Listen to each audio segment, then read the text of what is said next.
Hello there, my name is Bruce from Breakers Creations. Thank you very much for joining me today. This is an impromptu stream. I basically only decided I was going to do this about 45 minutes ago, something like that. Standing around in my pajamas, and I thought I might have a shower and do a live stream. It basically comes down to the fact that I was going to come down here and do some work in the workshop, and I thought I may as well live stream it when I do that. So, hello to Jeremy, hello to Quicksilver Oz, hello Macman142, Jibbertronics Max Button, and Steve Mac84. Hello there. I have had this thing on my desk lately. I'll just change the view to the top. Top view. Hello. So this is a Macintosh 512K. I picked this up recently. So basically what happened was a friend of mine who sort of goes around scouring markets sent me a message saying, hey, I've found a guy selling this and he wants X dollars for them. And I said, well, if you grab them, I'll give you X dollars times 2 for them. And he said, fine. So he grabbed them. I then went to his place and picked them up, and I scored myself a couple of Macs. And one of those was a Macintosh 512K with a Zyber Excalibur memory upgrade. Hello there, big bad biologist. So this was a nice little surprise to find this upgrade in here. This comprises of a ROM upgrade and then this RAM on the top here. Each of these chips is 32 kilobytes. If you populate the whole thing, you end up with 1.5 megabytes. So if you add that to the existing 512, you end up with 2 megabytes of RAM. BC Jeffro, hello there. So I've had all sorts of problems with this, but I've basically got it working. Sound is still weird, but I don't know if that's something to do with the ROM. I'll have to do some more testing on that. It boots and everything like that. But between when I first fired it up and now, I've lost 128 kilobytes of RAM. So that's essentially a bank of 4 chips, and I don't know why. And I don't know if I've lost them from this upgrade or if I've lost them from the original 512 part. I ended up... let me just take this off here. Hello, Retro Tech Tom. I'll take this upgrade off here. It's quite... I mean, doing an upgrade like this, getting this upgrade done, it's not like this would have been a user thing. You would have had to have taken your Mac to a company to do it. They had to wire in all these. 1, 2, 3, 4, 5, 6, 7, 8, 9, 10, 11, 12. 12 little wires have to be put in. 3 chips have to be taken out. And I mean, gosh, I say. One of the things I have done from a future-proofing perspective on this one is I have removed all of the RAM from this, and then I've put in sockets so that if in the future one of these RAM chips fails, I can just swap it out. So anyhow, enough of that. We're talking about 2FXs today. Let's put this away, shall we? I just wanted to bring it up because it's something that has been occupying my time. Well, a bit of my time anyway. Speaking of sound, you don't have a spare classic sound chip you could sell me. Classic. The classic sound chip. Shuzbutt. So, the issue with the classics, I'll have a look. So, it's the same sound chip that is on the Macintosh Portable. It's the same sound chip that's on the Mac 2SI. Might even be the same one on the 2CI, actually. It's the one that's rectangular shaped. G'day Frank S. So, yeah, it's the only rectangular shaped PLCC chip I've ever seen.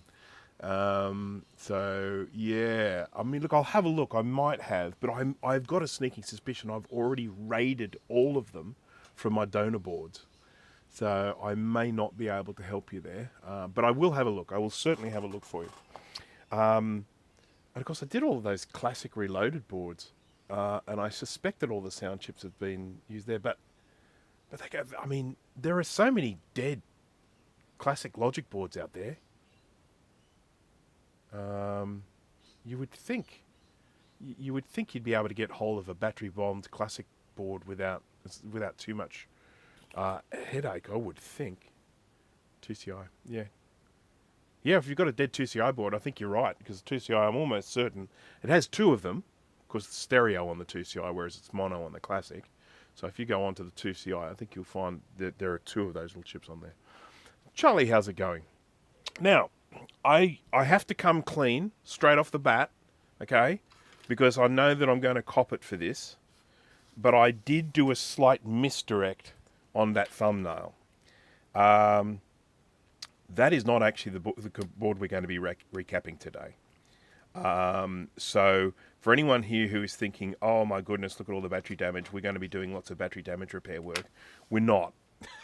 Because it was a sneaky misdirect. Right, so I'm just going to go along here to there. I just want to go and explain something here really, really quickly. So yesterday I get a message from someone that I know. He says, there is a package arriving at your house today. And I'm like, okay, fair enough. Whoops. Just pressed the wrong button. Yeah, so this guy says, this guy contacts me and says, there is a package that is arriving at your place today. A very heavy package, he says. So sure enough, a little while later, a very heavy package does actually arrive at the doorstep. 24 kilograms. I'm not sure what that is in the old money, but yeah, 24 kilogram package. Open it up. What I find inside are 2 Macintosh IIfx's. One of them is loaded up with new bus display cards. Lots and lots of new bus display cards. Every single slot filled, as a matter of fact. So whatever that is. How many slots? 1, 2, 3, 6. So 6 new bus display cards in it. And I'm like, what the hell is this all about? You know, I'm not really sure. It relates back to a conversation I had with someone a long time ago who had this stuff and kicking around. And I said, look, you know, if you want to sell it, I'd be happy to buy it. Turns out he wasn't interested in selling it, and he donated it to the channel. So after, I don't know how long it's been, ever since I started collecting Macs, I now actually have a Macintosh IIfx, one that at the moment it doesn't work, but it will. And so I just, obviously, huge thank you to that person for their incredible generosity. They wouldn't even let me pay for shipping. And so, yeah, basically scored a whole stack of new bus display cards, a battery bombed 2FX, and a not battery bombed 2FX. Now, the battery bombed one, the power supply looks like it's fine. So I got a case and a power supply with that one. And then with this one here, I not only got the logic board, but there was also one of those great big 5 1/4 inch hard drives in it, 160 megabyte SCSI. So I'm really looking forward to firing that up, seeing if there's any data on there as well. I mean, I'm not interested in personal data. If it's someone's old stuff, I'm just going to delete it. What I am interested in are things like control panels, in its software, anything that hasn't necessarily been put up onto any form of archive at this stage. So that's really what I'm after. So anyhow, Callan, hello there. So anyhow, the next thing I'm going to do is I'm going to show you the board, and we're just going to talk about a few things with this board, things that I like, things I don't like, things that will have to be done, all that sort of junk and stuff and things. Okay, let's go here to top view. Now, firstly, this you will observe is the model of 2FX that actually has lots and lots of these already populated with tantalums. You can see we've got 2 little electrolytics floating up around here, but the rest of these are all tantalum, so I don't even need to recap them. I do need to recap, sorry about the camera view here, these, I'm going to do these electrolytics, I'll replace these, and there's a big fat electrolytic here, and there's one here, so they'll get replaced, but, and I'll obviously replace these 2. And another thing I will also do is I will replace one of these here with a higher voltage cap and probably a electrolytic polymer. The reason is that I think it's this one, blows up. But isn't it amazing? You basically take a board like this. Yes, okay, it's got all signs of age. It's got some corrosion on it, all that sort of stuff. It's very dirty. We've got some leakage around here. I can definitely see some leakage around here from this cap here. You know, the startup circuit is probably a bit, but the difference between this one and that other one I showed is quite simply that someone had the forethought to remove the batteries from this one. It's such a small thing that makes such a big difference. It's just, you know, it is a little bit frustrating every time you see another one that's battery bombed, you know, and you just think, could have been avoided. Absolutely could have been avoided. So, I can't remember which one of these two it is. I think it's that one, but it might be that one. I need Jay here, because he would have the video of me where one of those blew up. Okay.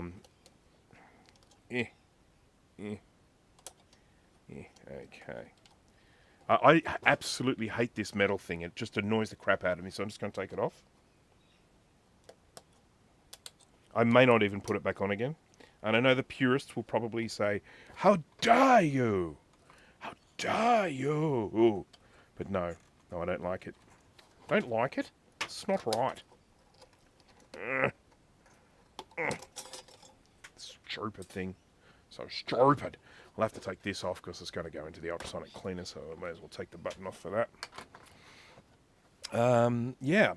It has some RAM in it, as you can see here. I think it's probably only 4 megabytes. We will soon see. I could go and have a look at these chips and figure it out. They're 80 nanosecond. I cannot imagine if they were bigger, they would be 80. They'd probably be more likely to be 60 nanoseconds, something like that. But, you know, who knows? We'll try it out. We will try it out.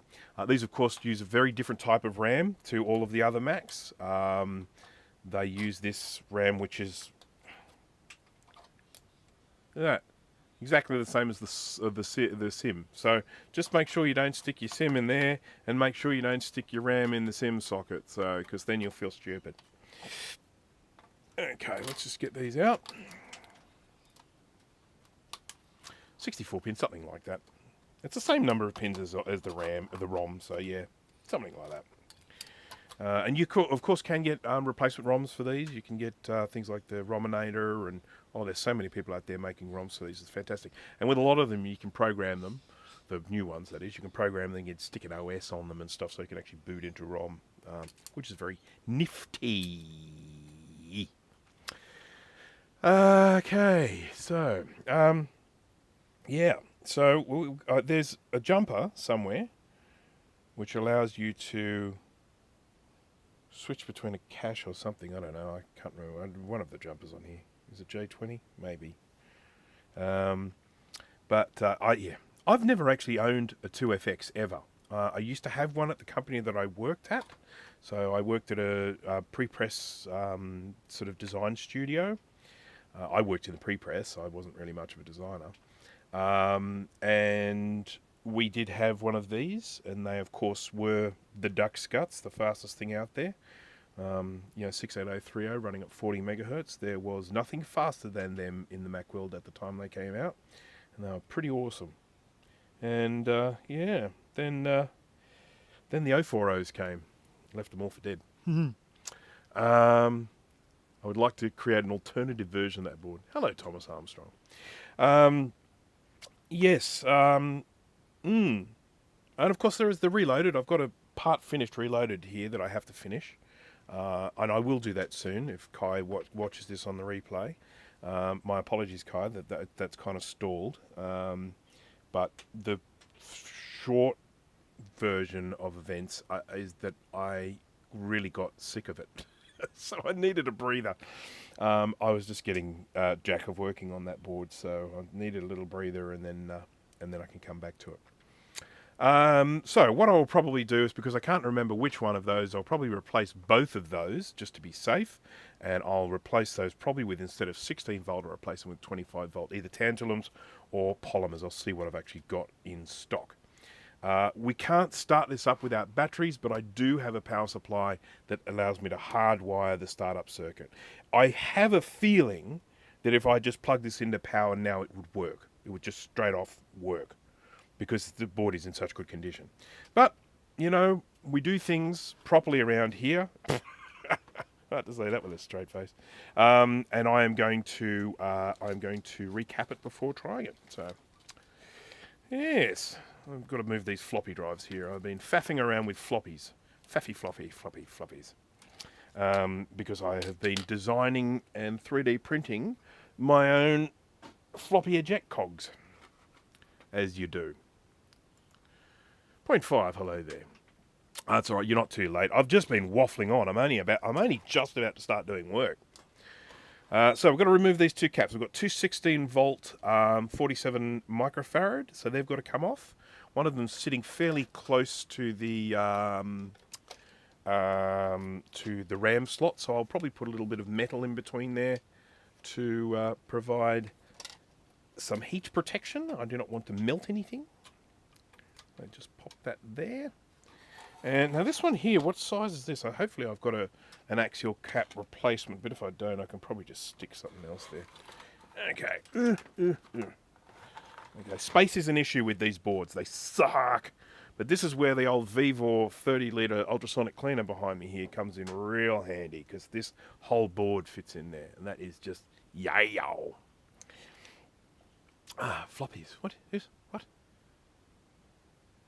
Colin, hello there. Flippy Floppy was a talking head, so it may well be. May well be. Okay. Colin, did you just release a video? I have a feeling like you just released a video. I haven't watched it yet, but I promise I will. Enjoy watching your videos very much. Okay. Right, let's just get some focus happening for you guys. There we go, that's better.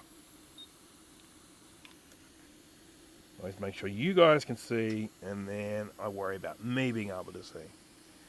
A little bit of blackening around these traces here, you can see that there, but I still think they carry electricity. Okay, alright, I've got to watch that video. That's on my to-do list. I've got a long weekend this weekend. I've got Saturday, Sunday and Monday off, so that's nice. It's a public holiday on Monday. I can't even remember what it's in aid of. Labor Day or something? I don't know. And tomorrow, it's grand final day here in Sydney. I was going to say Australia, but not everyone around the country follows this particular code. New South Wales, this is the Rugby League Grand Final. That's what's on tomorrow. Last weekend was the AFL Grand Final. So people primarily in Victoria follow the AFL, and primarily in New South Wales follow the Rugby League. It's a generalisation, I know, but that's pretty much how it goes. So I will probably watch the Grand Final, even though I am not a huge Rugby League fan. A lot of my friends are, so I like to be able to comment on the game. And I will make sure I am pretty well lubricated with beers and whatnot, and it will be quite enjoyable. Colin's video is a must-watch. Most of them are. I'm not sure I've seen a dud from Colin, to be honest. Oh, come on, everyone's talking about it, and I haven't seen it. Now I feel totally left out. This is what you get for being in a different time zone. What is this? This is a 10 microfarad 16 volt. I just want to see if I've actually got a 10 microfarad 16 volt axial. 10.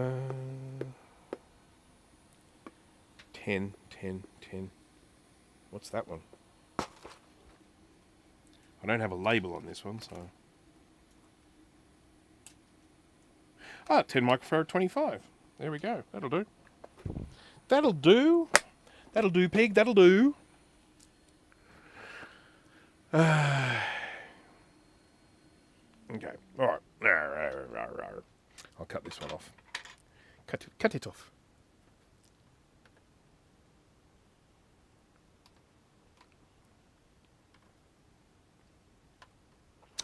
So I'm actually working on a few videos at the moment. I've kind of got 3 on the go at the one time, which is not good. One video I'm making is a beginner's guide to resin printing for people who come from an FDM or filament printing background. Which is exactly what I did. I was a filament printer for years, and then I decided I wanted to try out resin. So I had to go through and teach myself that, and I thought I can put together a video and talk about that at the same time, also reviewing this product here, which is a Creality Halot Mage IIfx, and it is quite the printer, I've got to tell you. So that's that one video. Then I've got another custom build video, which is I've just got a bunch of B-roll to do for that. Oh, and a bunch of A-roll for that matter, but never mind. And then the third video I'm doing is a recent kind of what would you call it? Barn find. It's actually a markets find, and going through the restoration process for these computers found in the markets. So I'll probably be working all three this weekend. It's very, very time consuming. I don't know if people quite appreciate how time consuming it is to have a YouTube channel, how much work goes in. I mean, I know people like Steve and Colin will know, and I know there are others of you out in the group there that are YouTubing.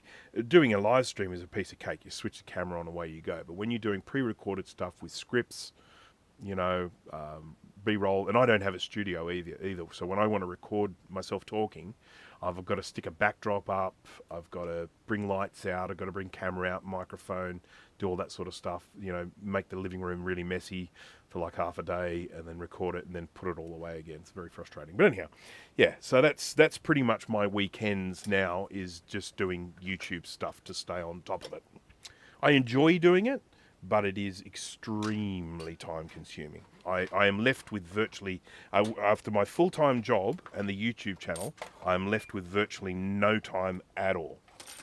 That's really the reason why I stopped taking on repairs. Now, I am having to do some very creative things with the positioning of this board, because I don't really have enough desk space for it, but never mind. I want to get these little pins out, and the way I do that is I just get some solder onto the end of my iron, and that allows me to encapsulate this pin with solder, and that will make it so that it moves, and then I can pull it out just like that. This one's going to take a little bit more doing, because I think this one is possibly stuck in a ground plane, so it's sucking all the heat out. Yeah, that took a lot more doing, but we got it. Okay, what's everyone been up to? Anyone been doing anything interesting? Doing some, you know, repairs or restos or something along those lines? Okay, let's get this solder out of here and there.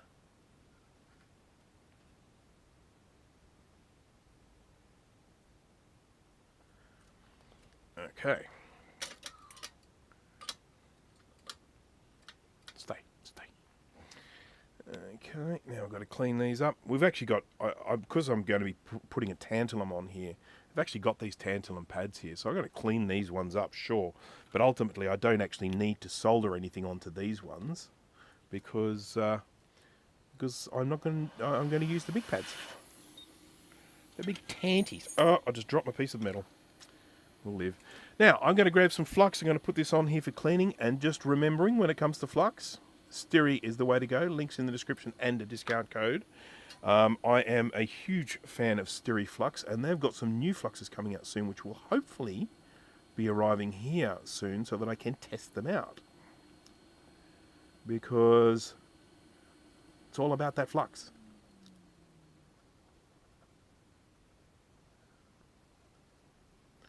These are pretty scungy. Repairing an iMac G4 power supply that had a somewhat catastrophic failure. Taken me ages, just got it working last night. Okay, so which model of G4 are we talking about here? Oh, iMac G4.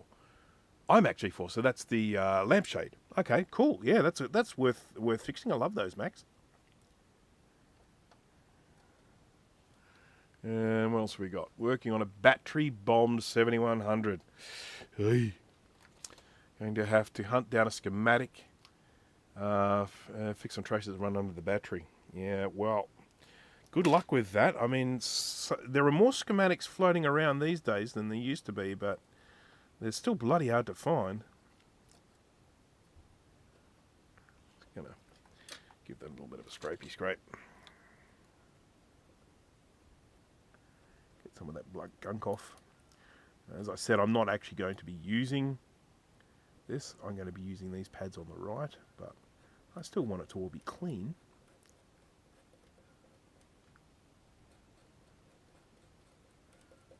There we go. So let's just insert local time of day. Hello, Mr. Tech Gadget. Yes, well, it is just about midday here. Considering I haven't had breakfast, that was not very smart of me to then start a live stream, so I won't be able to eat for a couple of hours, but never mind. I'll live. And I have to go with what's in the fridge, because my wife has the car. So I'm stranded. Okay, that one's clean enough for me. I like it. I'm just going to stick the cap on it now rather than do them all at the end, because there are so few caps to do. Doo-doo. 47 microfarad, 16 volts. That's my favorite.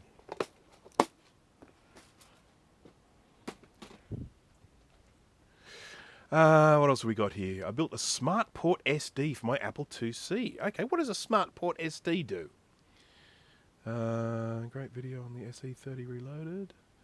I haven't been able to get my SE30 Reloaded to work.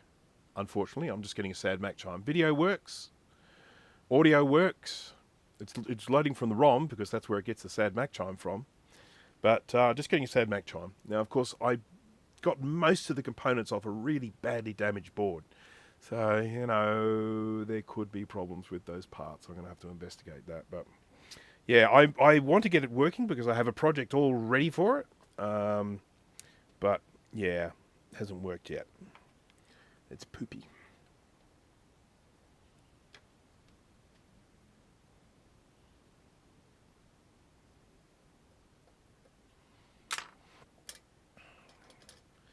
Fun with the related box. Yes, well, because you did Sean's, didn't you, Steve? Or are we not allowed to say that? Is that a secret? If it is a secret, I'm sorry. One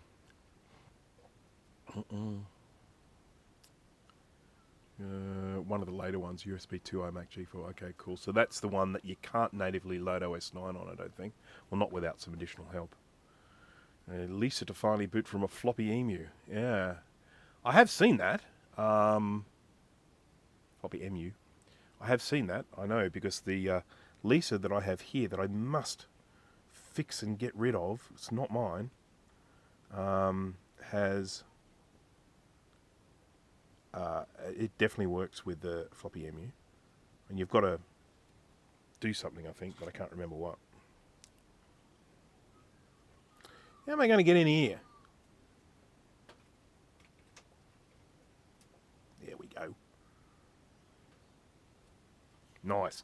Haven't got my fume extractor on. Now, where's Jay to tell me to put my fume extractor on? He's the one. He's the fume extractor police. He goes, hey, you haven't got your fume extractor on. Jay's not here today. It's been quiet. Okay, it's in Lisa mode, but all I get is an error 23. Hey. Sorry, I can't help you there. The one that I've got, that has just always worked.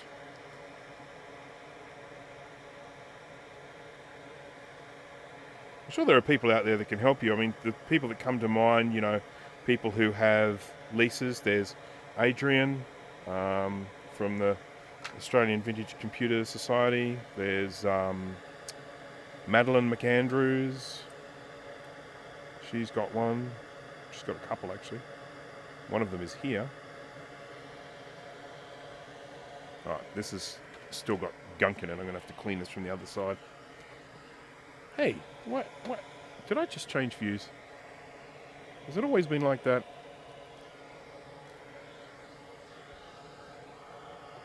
Where's my mouse? Did I drop it?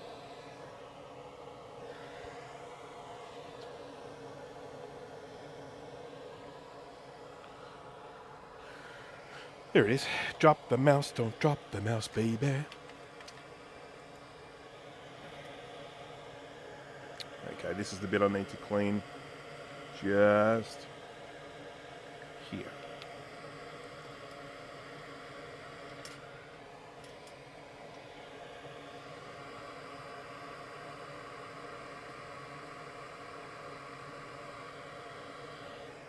Still not good. Still, I'm not sure. I might get this through. Yeah, I can get it through. That's all that matters. As long as I can get it through.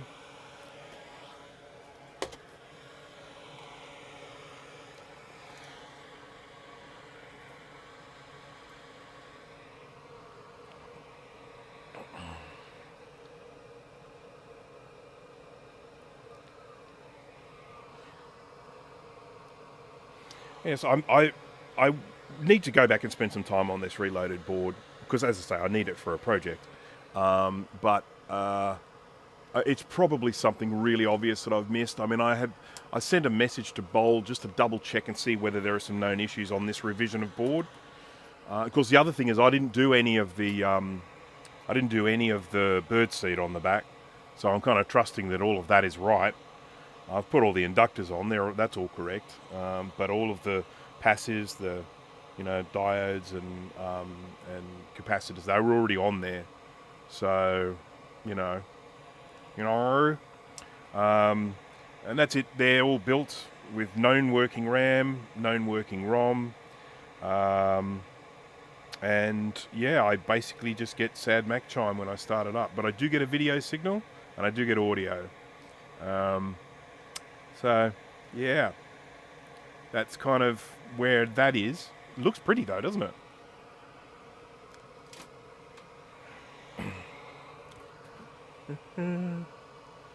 What are these boards for? Hello, Brian. Are you talking about this one that I am holding here? This is a what they refer to as a reloaded board, and what has happened is a particularly clever person, not me, has recreated this board from scratch. So he went into the little designy software and he went and he remade this board, just basing it on a schematic actually, and then went in and recreated this board and then got them made up.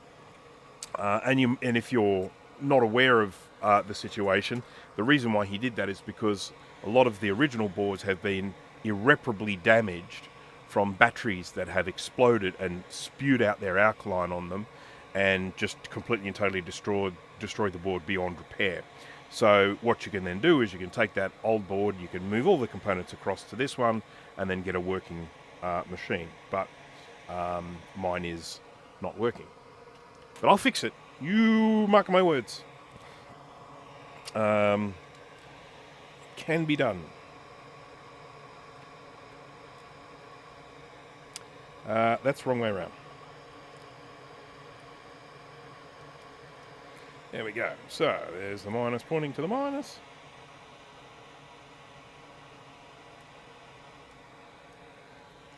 Now this is an original board, but this is another board that has had a reloaded made of it. So this one here, this one is actually in okay condition, but I recently, floating around here somewhere, it's up there, I have recently built a reloaded of one of these as well. Gigantic bloody thing.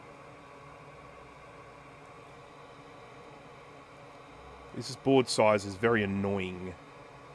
Just going to come out and say it.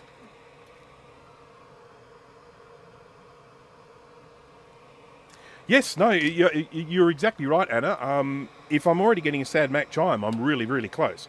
And this is the thing I was actually saying when I was building it, is that some of the biggest issues with these, it can be video related. Well, I'm getting video. I can actually, it's actually outputting video. So that's one huge thing that I can tick off the list. I'm getting audio. That's another huge thing I can tick off the list. The ROMs work because the sad Mac chime comes from the ROM, so that's working.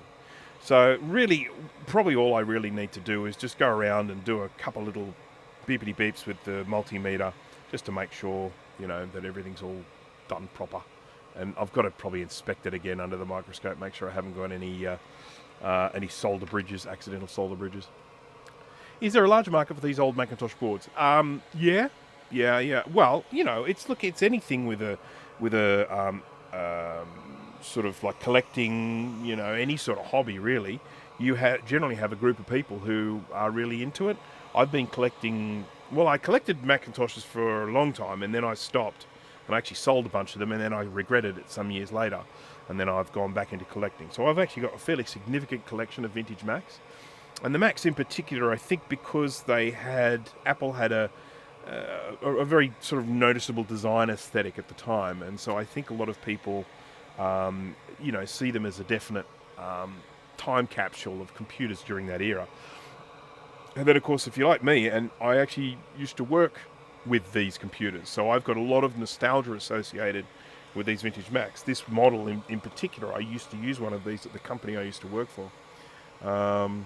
And so that, to me, has a real nostalgic effect to it.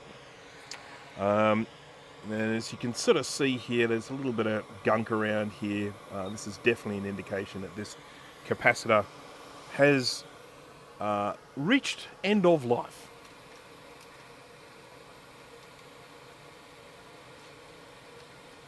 Oopsie. I'm just looking for this little... I dropped a piece of metal, a little heat shield on the floor, and if I bend down to get that, I'll make funny noises. So I'm just going to use another one.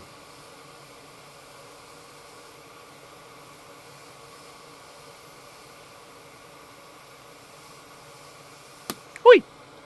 Okay, well that one was still sealed, because they don't blow up if they're not sealed.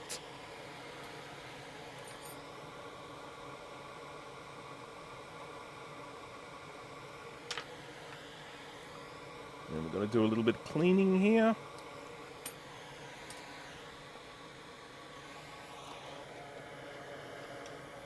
Oh, God, these stupid big boards. Stupid. Too big. Stupid.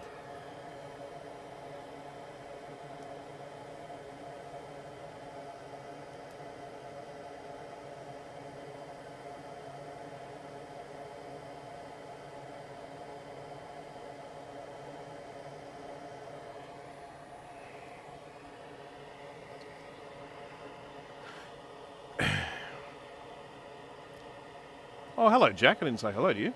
Welcome, welcome, welcome.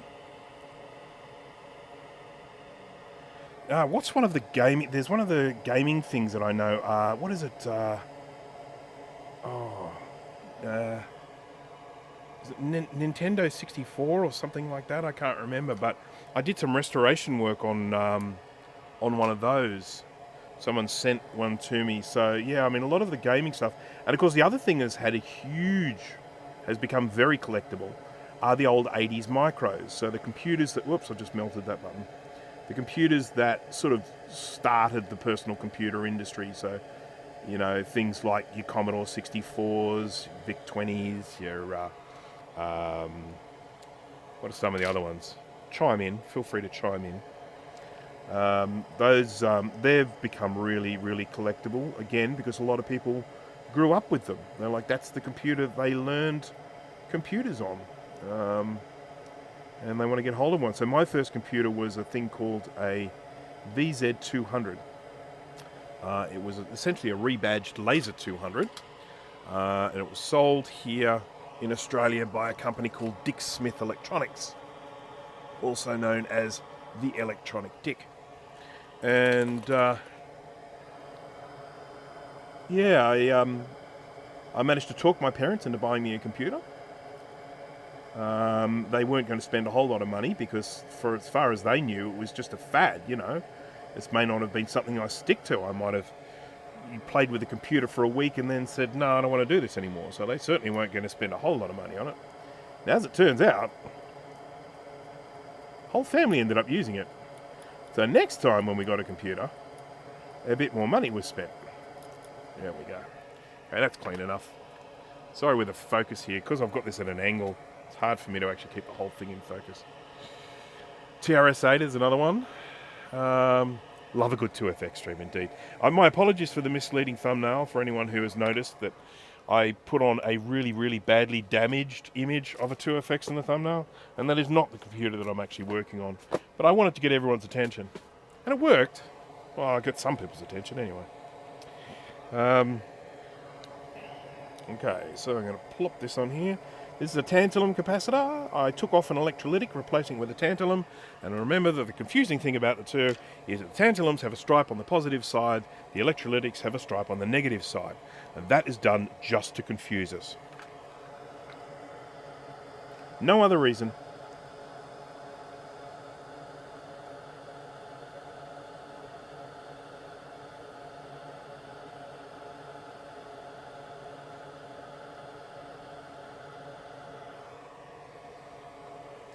I'm struggling a little bit with this because it's at an angle. I think I've got it straight, or straight enough. Oh wow, that's a lot of solder.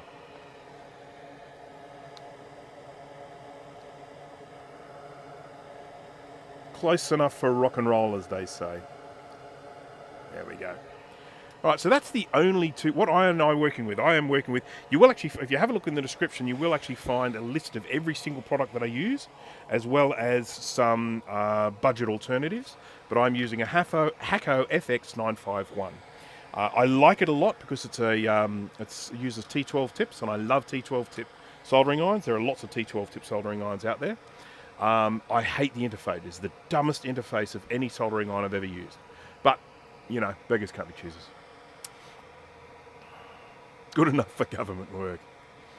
I'd love to add a VZ200 to my collection. Yes, I've actually got a VZ200 and a VZ300. So I ended up having problems with my VZ200. I broke it, or it broke, or something. I don't know, power surge, who knows. But anyhow, it stopped working. And so by that stage, the VZ300 had come out, and so I got one of those. Big difference between the 200 and 300. Well, the 300 was properly designed to have colour, whereas the 200, the colour was just sort of bodged on. The 300 had a hard keyboard rather than the rubbery keyboard, you know, the rubbery keyboards. And it had a little bit more RAM as well. So I think the 200 had 8K and the 300 had 16 or something like that. So the main reason why I like T12 tips is because, you know, the iron is actually, the heating element, the heating part is inside the tip itself. So you just get much better heat transfer, and they heat up a lot quicker as well. And they're so readily available. You don't even need to buy the ones genuine from Hako. There are lots of copy ones out there, which if you're not going to be using that much, they're perfectly fine. Which reminds me, I need to get a spare because I go through these tips like crazy. Right, so we've got a great big fat capacitor here. Let's cut him off and see what he is. See, this is, I hate it when people do this, when they put a capacitor on and they put the label underneath. It's like, I never do that. I always make sure I have the label around the right way because I'm not an asshole. Whoever put this together is an asshole. So this is a 1000 microfarad 10 volt. 1000. Here we go. What did I say? 10 volt? Yeah, okay. Alright, okay, alright, okay. 470. 470. 1010 volt.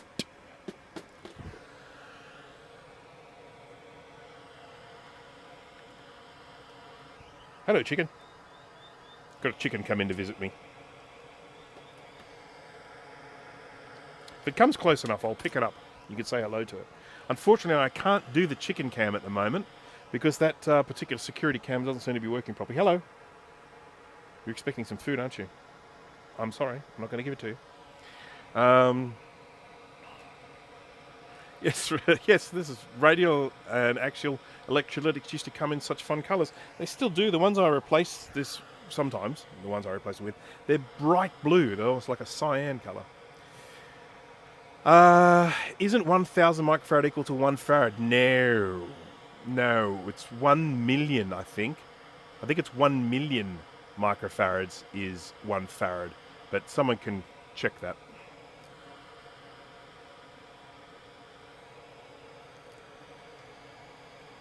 Okay. Or it might be 100,000 or I don't know. But yeah. I'm sure someone can look that up. Someone's probably got the Googles near them. I'm going to remove the pins.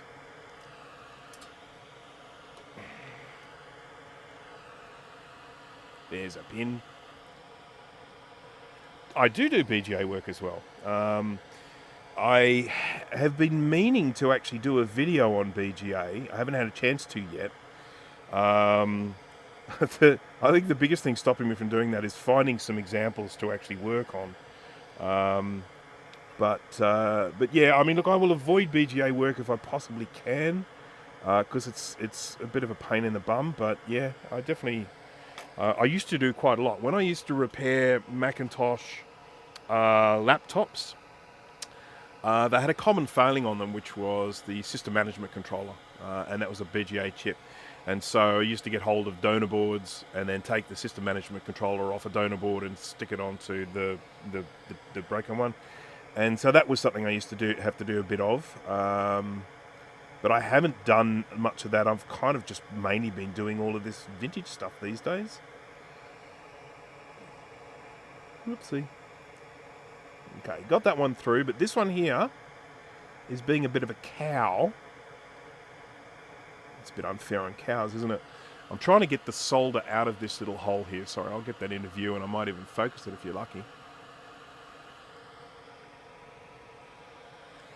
Yeah, BGA is a pain. It is definitely a pain. It's very rewarding when you get it right, though, I'll tell you that. You know, if you've been, you know, sort of working on one and then you get that BGA on and all the balls are perfect and it's all working and everyone's happy, it's like, yeah, that's joyous. Come on.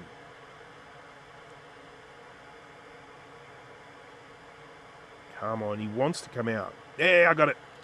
You can always tell when you get the hole clear. The solder wick on that you're sitting on top just does this thing where it just goes bright all of a sudden because it's just sucked up a big load of solder in one go. But anyhow, we got the hole through, so that's all that matters. Now, somewhere on this desk, I have a little jig that allows me to bend the pins of these caps so that they are exactly the right width for the holes. But that hole somewhere under the desk thing is a concern. It's over there. I've been working on so many projects at the moment, all at the same time, that I have bits everywhere, including this little guy. Hey, check him out. Hello. Hello. Beep boop. Boop beep boop. Oops, let's go for you. Well, hello there.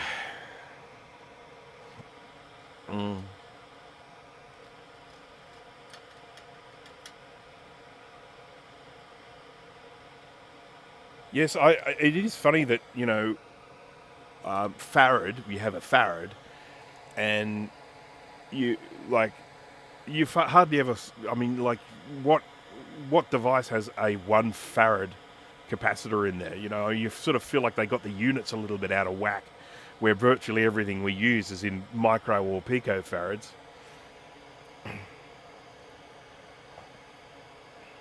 It's like, shouldn't we started a bit smaller?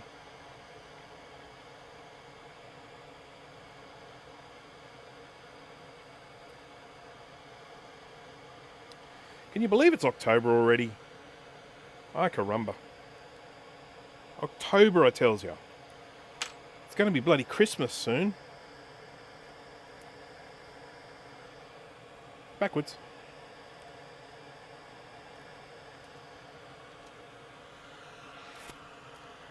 Sorry, I just whacked my microphone. That was probably really loud. Whack. The Australian Conundrum. Hello there. These are so expensive. You're talking about the TWEEZERS, yeah. Oh my goodness, yeah. Someone, maybe they can just Google it and look up what price they used to go for. But, you know, when these first came out, I don't know, maybe $5,000, maybe more. That's US dollars, of course. There would have been more out here. But if you go to something like Apple History, apple-history.com, or even maybe Every Mac, and look up the TWEEZERS, they'll probably tell you what sort of price they went for. But, you know, what you also have to remember is that, like at the time that we would buy a computer like this, like the company I used to work for, we provided a very specialised service, and we would be able to charge specialised service money for that specialised service. So the cost of buying an expensive computer, and in particular if you've got staff using that computer, having staff working rather than waiting for the computer, my goodness, I mean, doing like an unsharp mask back in those days on an image, crazy. Yeah, so it made sense to spend the money because you would make money. All right, let's do these little fatties down here now. Little fatty fats.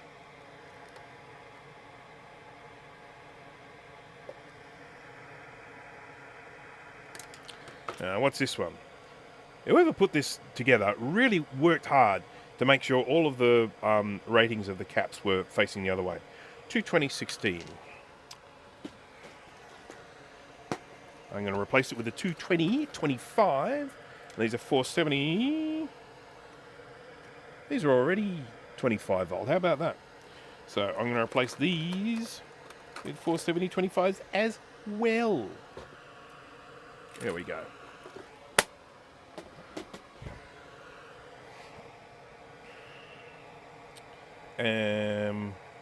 Yeah, let's trim all these off. Ping, ping, ping, ping, ping, ping. These caps would probably still work fine. If I were to actually measure these, they're probably still fine. But, you know, we're future-proofing here, that's what we're doing.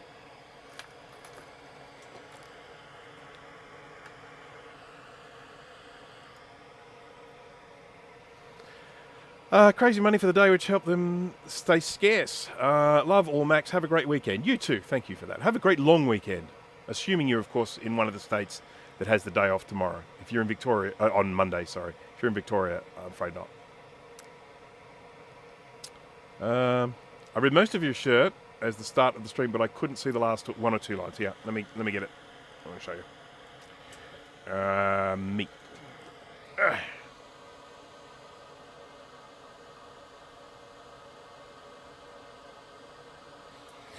Just a reminder, of course, if you do like my wacky t-shirts, there's a link in the description where you can actually get a discount on them from QWERTY. That's where I buy all my t-shirts. I love their stuff. Their shirts, I like the material they're made out of. They fit me well, and I love all of the esoteric little things on the front. I'm very much into esoteric t-shirts. It makes me feel special.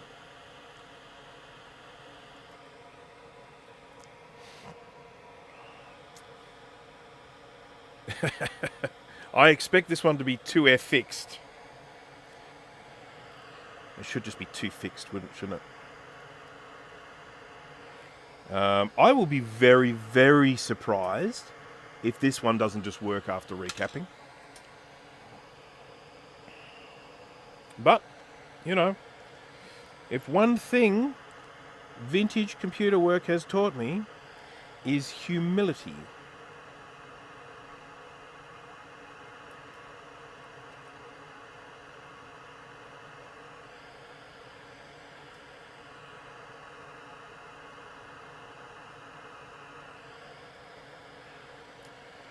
Boop-a-doo.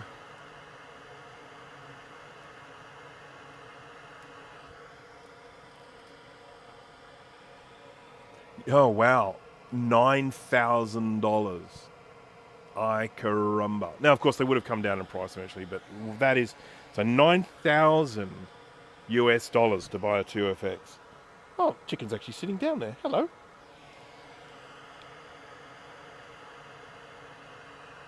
That's just crazy money, isn't it? It'd be like you're buying a Mac, you know, the top of the line Mac Pro these days.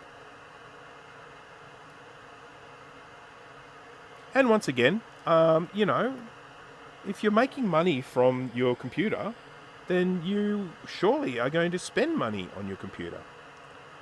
I mean, I make money from my computer.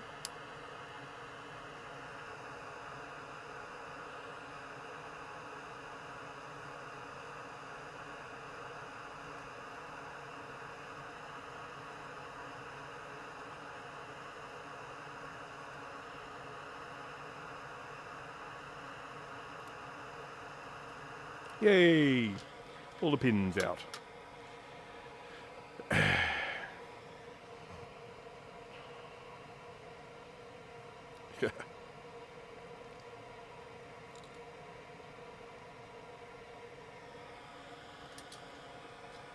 Oh yeah, I didn't live stream last weekend, by the way, in case anyone did or didn't notice. I was away.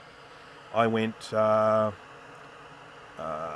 celebrated my wife's birthday.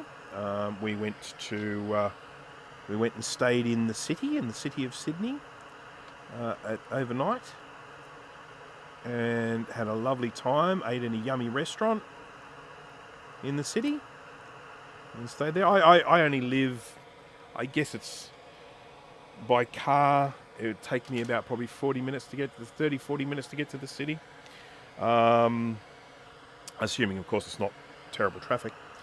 And by public transport, probably around about the same time. But, you know, we wanted to be able to have a drink. We wanted to have to not worry about getting home afterwards. So we stayed in the city. And then the following night, we then went to Manly. Anyone here who knows Australia, Manly is one of the more famous beaches here.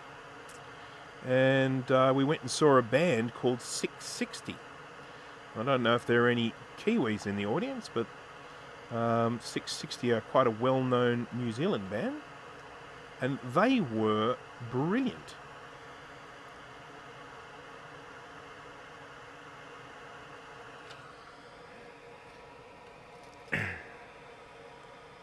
So I basically live in Sydney, but I live in residential Sydney, and so we went into the Central Business District, the CBD.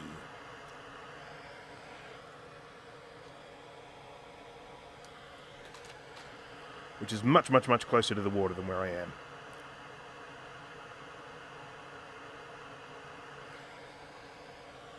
Sydney is a harbour city, so of course we have all of that water there. We ate at a French restaurant, Bonsoir. And that was a bloody good feed, as we say here in Australia.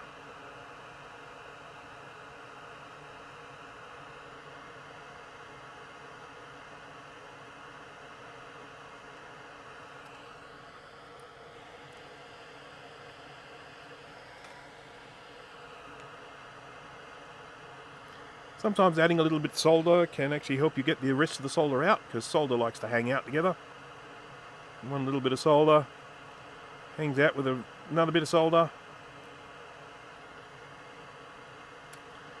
This is a particularly stubborn bit of solder to get out of these holes, because there's just so much copper here. It's sucking all the heat away. Sapping. Hello, Sol.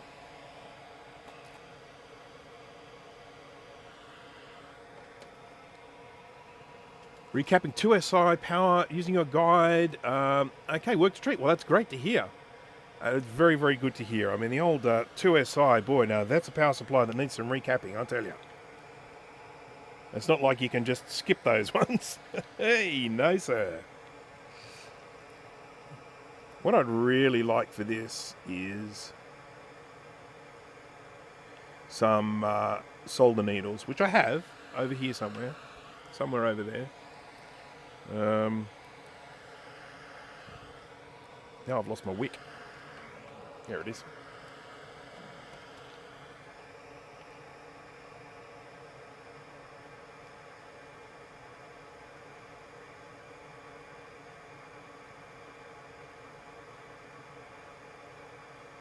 Oh, it's through.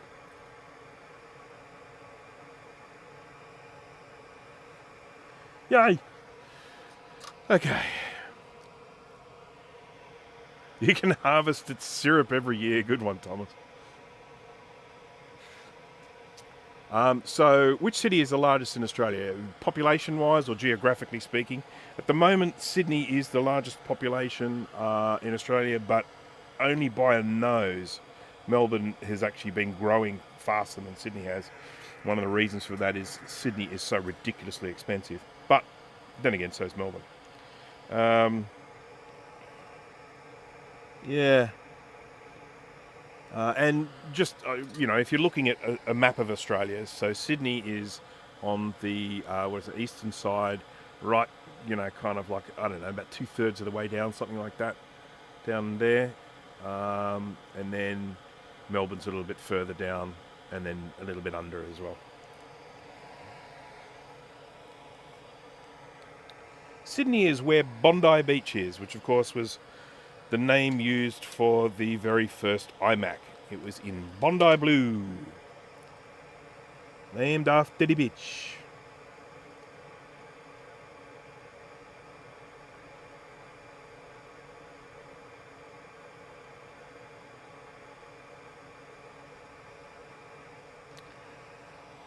Stop vexing me.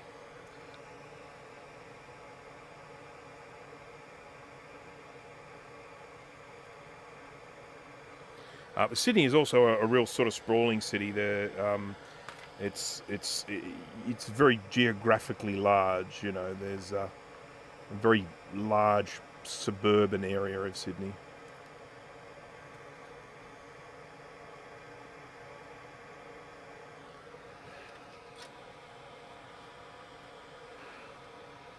Okay.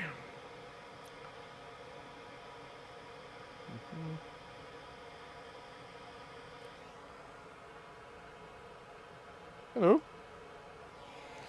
I gave this little chicken a treat before, and it's pecking around where I gave it the treat, hoping it'll some more magically appear there. Okay, top view. Right, so we've got to put these caps on now. So we've got our little one here, and the 3 big ones. It'd be really good if I could find that jig for these ones. I was using it just here. Aha, I found it.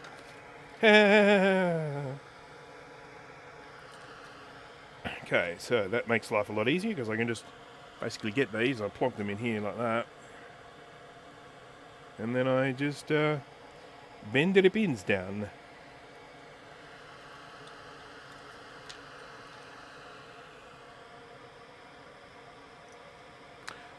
You can have some seed if you want, Steve.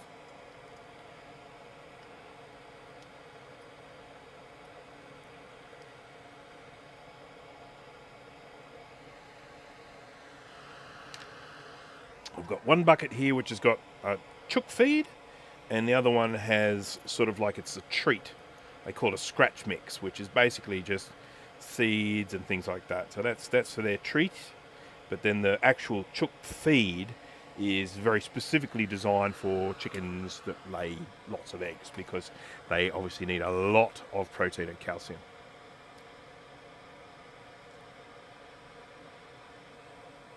I have no idea what the square meterage of my house is, but I am in a very, very small, what they refer to as a 3-bedroom cottage. And so what that is, it's basically, well, 3 bedrooms, quite small. We've got one bigger room, which is the master bedroom, and then we've got 2 smaller ones. We have 1 bathroom. We have our kitchen, and the living area is all open. So when you walk in the front door, you walk into the living room, and then the dining table is at the back of that, and then you turn around to the left to it like an L shape, and that's where the kitchen is. Now, we've done incredibly well with the space that we have, but it is very small. So we've only got 1 living area, we've only got 1 bathroom, and we've got 1 reasonable sized bedroom. I mean, it's small, but it's okay. And then we've got 2 smaller bedrooms, and of course one is my office and one is my wife's office. And a house like this in Sydney would fetch probably around about $900,000. So that just gives you a bit of an idea of what we're talking about when it comes to Sydney prices. Oh, and it's on 600 square metre land, so I don't know what that is in the old money.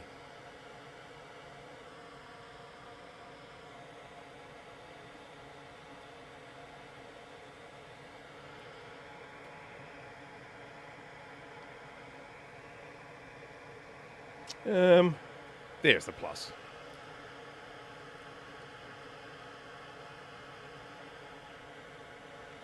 Minus is going that way. Yep, cool. So the suburb that I live in was actually a suburb created for, I think it was like retired servicemen after the Second World War. So they virtually created this entire suburb out of government housing. So most of the homes around here are all built sort of around a very, very similar template. The suburb was built in around the 1960s, or 1960, I think, 1960 or 61. They started building all the homes around here. And there are only a handful of designs that are just used over and over and over and over again. So the design of our particular house, when we go for walks around here, we go, oh, our house, our house, our house flipped, flipped, because some of them are flipped. So the door's on the left instead of on the right.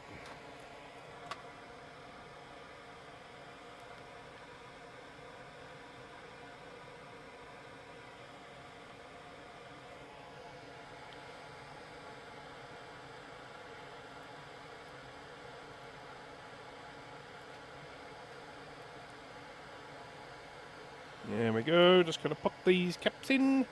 Make sure I get around the right ways. I actually hate doing these axial caps. It's my least favourite part of recapping.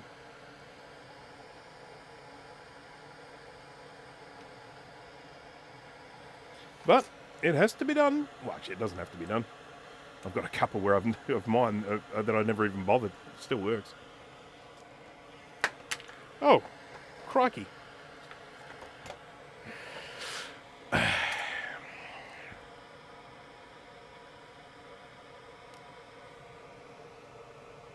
This is an area that still does have some government housing in it, but a lot of these homes are now privately owned, like mine. I own this one. Well, the bank does anyway. I own some of it. Actually, I own a fair chunk of it. Let's say that.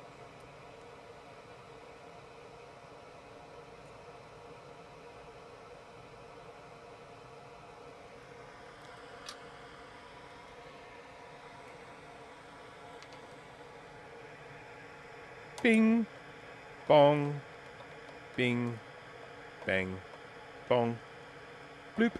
All right. So there's really only one thing left to do on this. Now this, of course, is going to need a good clean. It's going to go into the ultrasonic cleaner later on. I won't do it in this live stream, but it will go into the ultrasonic cleaner, get a really good old clean. I mean, I should probably inspect some of these. There is a little bit of blackening on the traces. There is a possibility that there may be a couple of broken traces on this. I guess we'll find that out eventually. But the one thing I want to do is I want to replace these two caps here. So I'm going to have a look around and see what I've got. I'm going to look here at my surface mount electrolytic. One of the things that I do with the electrolytic caps is I buy...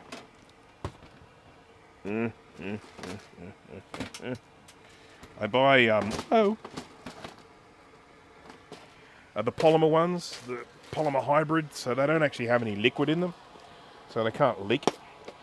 4725, that should be good. There we go, and you can actually tell. You can tell when you've got a polymer because they're usually colourful. I mean, they're not always colourful. Some are still black, but I don't know if you can see, but the little stripe on these is actually purple. So you see them usually in purple or light blue or something like that. When you see that, you know that they're a polymer cap. Right, so now the reason why I'm replacing these two is because these particular, well, one of them, but I can't remember which one, so I'm just going to replace both. One of these two here is actually gets a fair load. It's particularly a spike when they get switched on. So I just think it's safer because I've had one of these blow up on me and I made all sorts of weird noises and it wasn't good for anyone. So it actually happened during a live stream, so I do have a recording of it. I was doing one of my sweary live streams, so I do that every now and again where I do a live stream and I don't actually make it public, I make it sort of private or whatever they call it, unlisted. I make it unlisted and then I only publish it either on my Brankus page or sort of on a forum or something like that on Discord, and I say to people, hey, or on my Patreon, it's like, here's this live stream coming. In this one, it's no holds barred, it's me just swearing my head off, possibly even drinking alcohol. And yeah, anyhow, I did one of those streams, and I was working on a 2FX, and one of these blew up in my face, and I swore my head off, which is to be expected.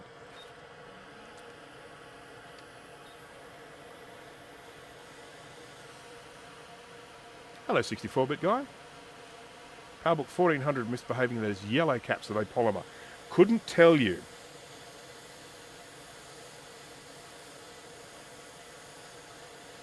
I'm afraid I do not know.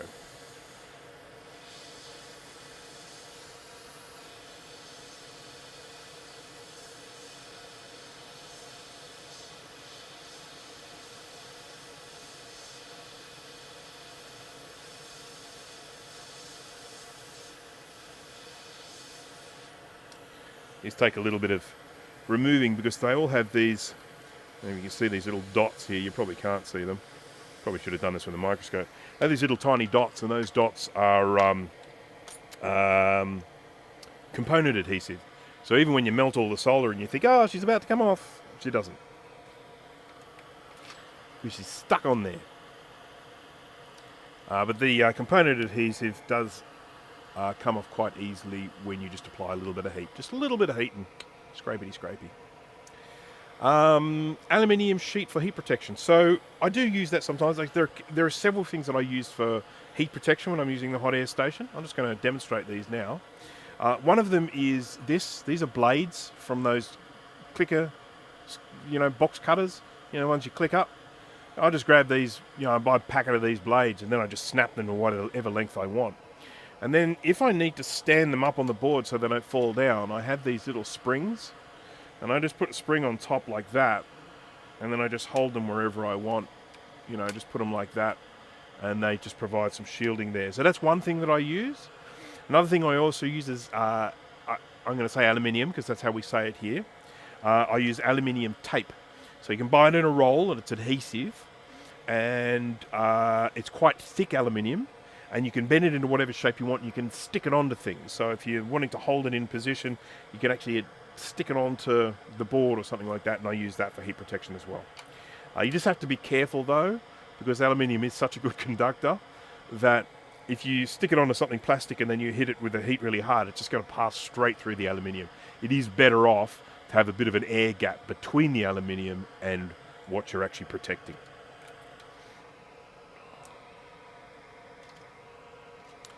Yeah, and aluminium tape is not expensive either. That's where I use aluminium tape as opposed to this one here is if I'm working in an area where it's really weird shape and I can't get something straight in there. So I get the aluminium tape and curve it around to get it where I need. Because there are a couple of Macs that I work on where there are caps that are crammed in with just this sea of plastic around them, and so you kind of have to get something and shape it around there to get the protection happening. All right, just going to clean up these pads, get all the old solder off. These ones look in pretty good nick, to be honest. And then once we do that, we can probably fire this up and give it a bit of a testeroonie. Testeroonie. Actually, I might just clean this up a little bit. Once again, using Flux, Flux. The one that I use is Styri ASMTF. I like using it, but if you are going to use this one, make sure you are using Fume extraction, because this one does have some nasties in it. They actually have some other ones which are not as toxic if you're wanting to do just an occasional bit of soldering and not use Fume extraction. But if you're going to use this stuff, yes, definitely want some Fume extraction. But I do have links in the description and a discount code if you're interested in buying the Flux. And I have, of course, also done several videos on Flux. One where I tested, well, not the full range, but a chunk of the Styri range of Fluxes. And it was a lot of fun, I have to say. I really enjoyed trying out all these different Fluxes. I found it a bit daunting to start off with. I'm like, how am I going to do this? How am I even going to test this stuff? And then I came to the realization that, well, first thing we need to do is make criteria. So what's a criteria when it comes to Flux? Well, we've got odor. How much does it stink? We've got clarity. Is it a clear Flux or is it opaque? You've got longevity. How long it stays on the board once you start applying heat to it. And once I had that criteria there, I then just started testing them one at a time, giving them a rating in each of those criteria, and then just finding the best ones. And without a doubt, I think there were 3 standouts. But when it came to quality versus cost, the best one was the one that I used, the Stereo ASM TF. Really good flux. Cover them in aluminium tape so they're not sharp. That's a really good idea, Jack. I've never cut myself on one, but one day if I do, I might start doing that as well. I've done every other form of damage. I'll tell you what, I've cut myself with these scalpels. These ones, these little scalpels. Cut myself with those all the freaking time.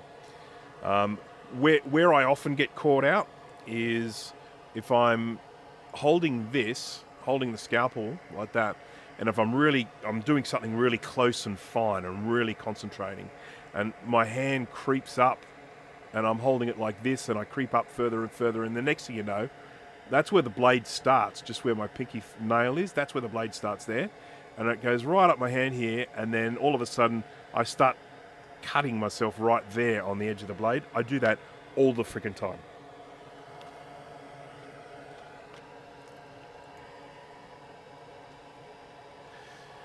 If only they made flux that smelled like candy bananas. You know they could. I'll tell you what, the V3 flux, the Stereo V3 flux, that's quite sweet smelling. That smells like what we call fairy floss. What do you guys call it? Cotton candy, is that right? Does that sound right?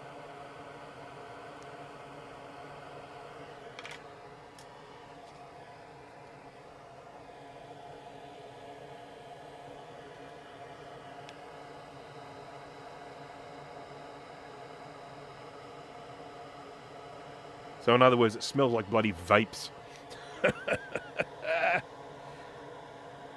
Think of what those vapes are doing to people's teeth, man. All that sugar.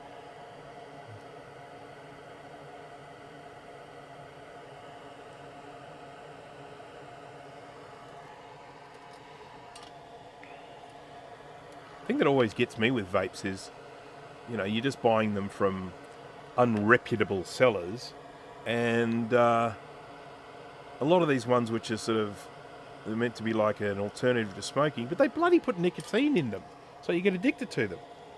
That's a bit mean.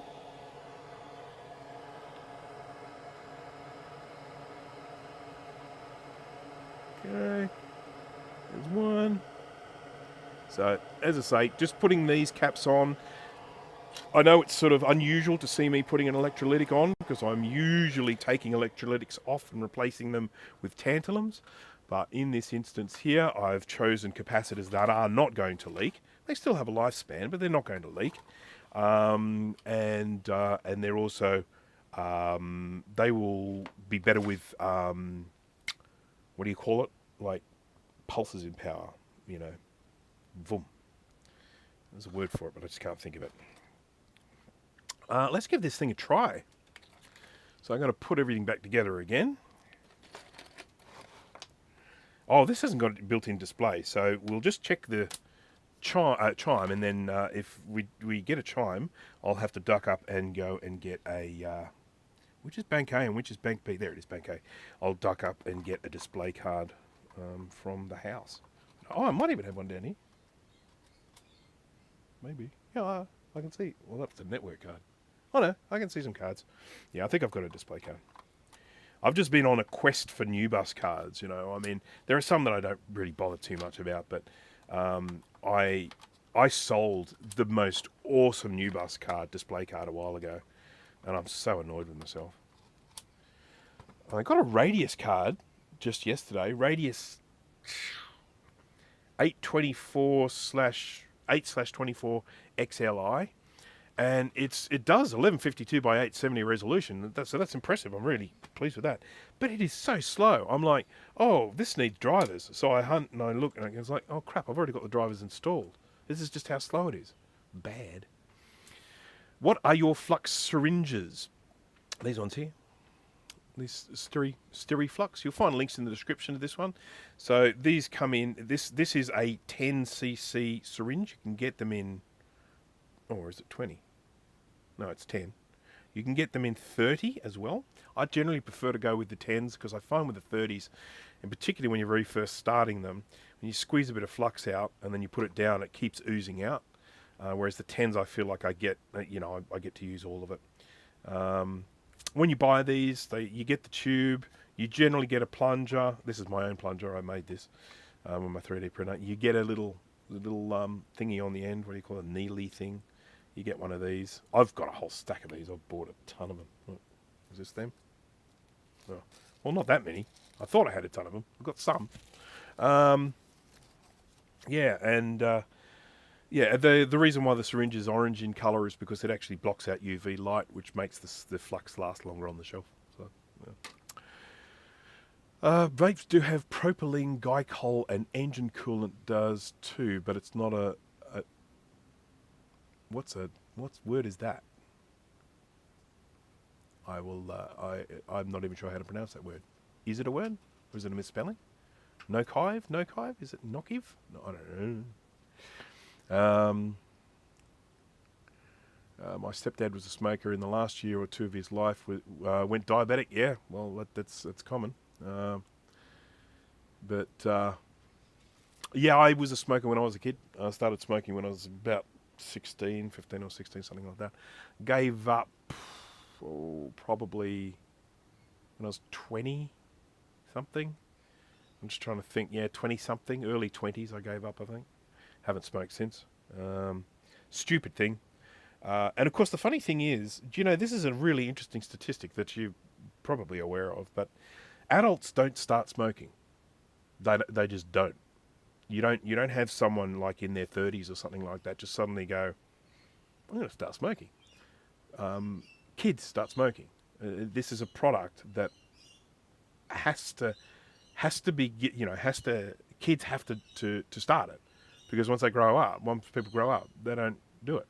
So it's just, I don't know, it's just awful. All right, so I'm going to get my speaker here, with my beautiful speaker here with a hole in it, but it still makes noise, so that's all we need. I'm going to plug that into the speakery bit. I'll plonk that on top of the CPU, or I don't want it to sit on something that it might create a short circuit. Now I need a power supply. Yes, sir.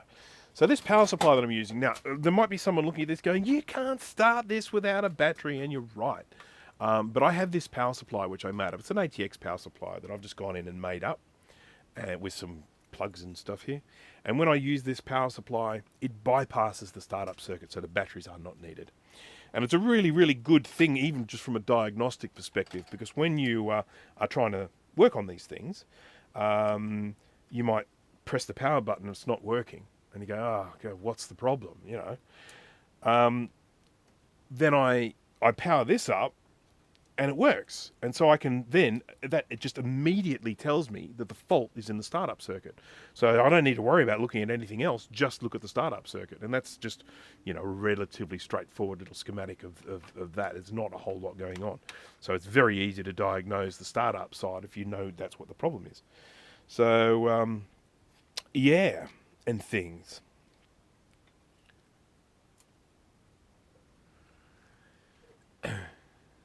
Went from 25 a day to 7 yesterday, 3 today, hopefully 0 tomorrow. So annoying though.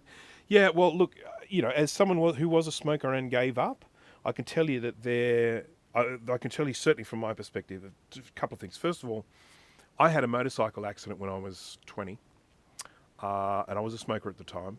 And the result of that accident meant that I had to stay in hospital for about 2 months. And during those 2 months, I wasn't actually able to get out of bed. So I was literally bedridden for 2 months of my life. And I couldn't go outside, and you can't smoke in a hospital, simple as that. So I stopped smoking for 2 months. And the silly thing is that when I got out, I started smoking virtually straight away. And that was a really important thing to understand from the psyche of a smoker. You have to want to stop. You can't just go cold turkey. You've got to want to stop. That's step one. Step two, and this is a really important one because this is something that I found, is that Nicotine addiction is actually relatively straightforward to get over. The nicotine is out of your system within 2 days, and you're going to stop feeling the withdrawals after that. And when you go on to things like Nicorette gum, are they taking you off the nicotine slowly? Sure. Yep, why not? But at the end of the day, if you're happy to actually just go cold turkey and deal with the irritation and everything, which is what I did, it's over quite quickly. You know, you're a bit of a pain to be around for a couple of days, but after that, that side of it goes, the actual chemical addiction.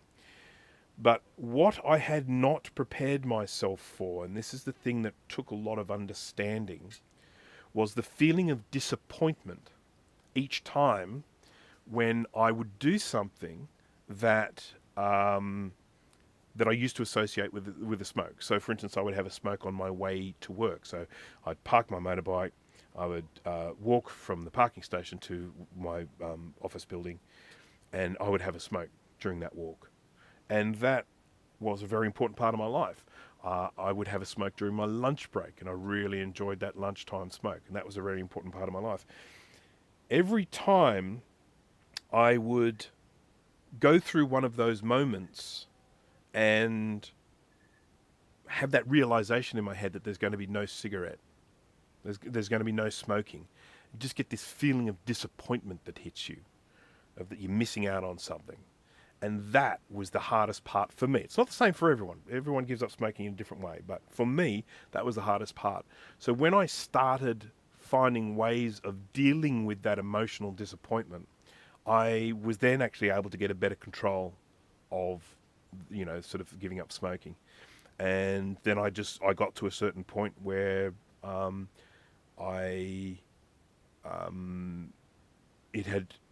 had given up for such a length of time, and I had done so well that idea of having a smoke was just like, no, I can't do that to myself. That, you know, I've gone through all of this hard work to get this far. I'm not slipping back. So I have only tried to give up once, and I was successful. I never tried and failed. You could argue that I gave up smoking when I was in hospital, but I never tried to do that. That was forced upon me. But anyhow, that's my brain. It's not everyone's brain's the same as that, but that's how it was for me. And then I loved smoking. The very first cigarette that I had, I remember it vividly, and I didn't cough. I inhaled it into my lungs, and I didn't cough, and I was just like, "This is for me. This is made for me." I loved smoking, absolutely loved it. But you know, it all comes down to health, really. You know, when you start having some health issues, and you like go to the doctor, and the doctor sort of says, you know, for you to have these health issues to start off with, whatever they might be, genetic, you know, maybe hypertension or something like that, you have these, you know, sort of genetic predisposition to high blood pressure or something like that, to then be smoking as well, it's like, you know, come on, don't be an idiot. So that was it. After meals was hardest for me. Yeah, I was the same. That was definitely a big thing for me, was the smoke after a meal. Gave up for a year after Champix. What's that? Then met up with a mate from high school, went to pub, got pissed, and bought a packet. Game over. Yeah. Mate, you're not the first. You are not the first. But as they say, you just have to not be disheartened by that. You have to, oh wow, what is that? That's a diode. Has it fallen off something? I better check. Yeah, I mean, you've just got to keep trying. One day you'll succeed. All right, so I'm going to plug this in. There's no power switch on this thing, so as soon as I apply power to it, it's going to do something. What we want to hear is we want to hear a nice loud chime coming from the speaker. It won't be that loud because there's a hole in the speaker. But we want to hear a chime coming from the speaker, and preferably not a sad Mac chime. Got RAM in there, we've got ROM in there. We've replaced the electrolytic caps. It has not yet been cleaned, so that, of course, could be an issue. I believe I've got all the caps around the right way. I always want to check that, you know. Plus, yes. That's fine. They're all going the right way. That one there, going the right way. Yep. All right. So I've just gone and double checked my work because it's always an important thing to do. I quit drinking diet soda because I was going to the bathroom too much. The withdrawal headaches were awful, but I kicked the habit. Geez, I had no idea there was withdrawal associated with diet, what we call soft drink here in Australia. Is it what's the aspartame or something like that? I had no idea. Oh, Sean's here. Hello, Sean. I'm 10 plus years off smoking, and it was tough. Yeah. I mean, just because I gave up, just because I gave up on my first try, does not mean I found it easy. But I managed to find a few things that worked for me. Okay, let's go. We're ready? We're going to try this TWEEZERS. 3, 2, 1. Hey, I'm going to chime. How do you like that? How do you like them apples? All right, now I have to go and get a few things if we're going to go and test this prop. Oh, it chimed again.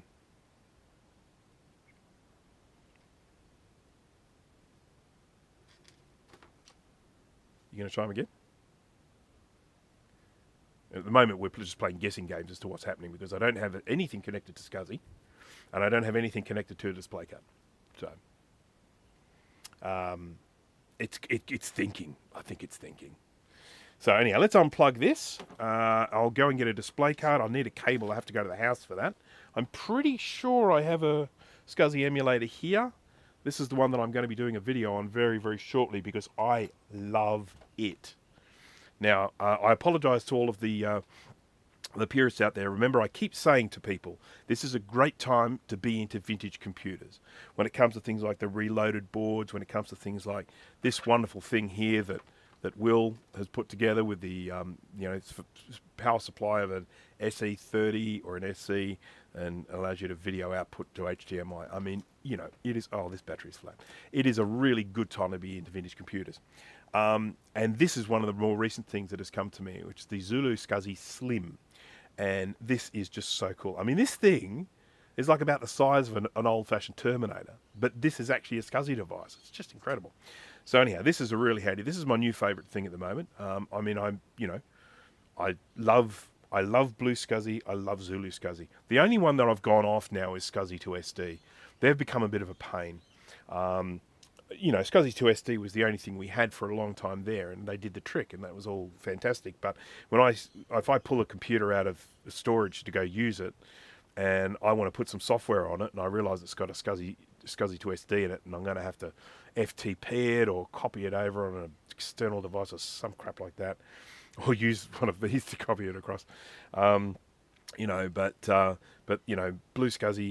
Zulu SCSI, love them. So. Well, it's an interesting thing you say that, Jeremy, because that is not actually the case. When you say Blue SCSI does something, Zulu SCSI plays catch-up, there's actually a very much a mix of information you've got there. First of all, the Blue SCSI version 2 architecture, which runs on the RP2040 Raspberry Pi CPU, all of the development for that was done by Rabbit Hole Computing, the ones responsible for the Zulu SCSI.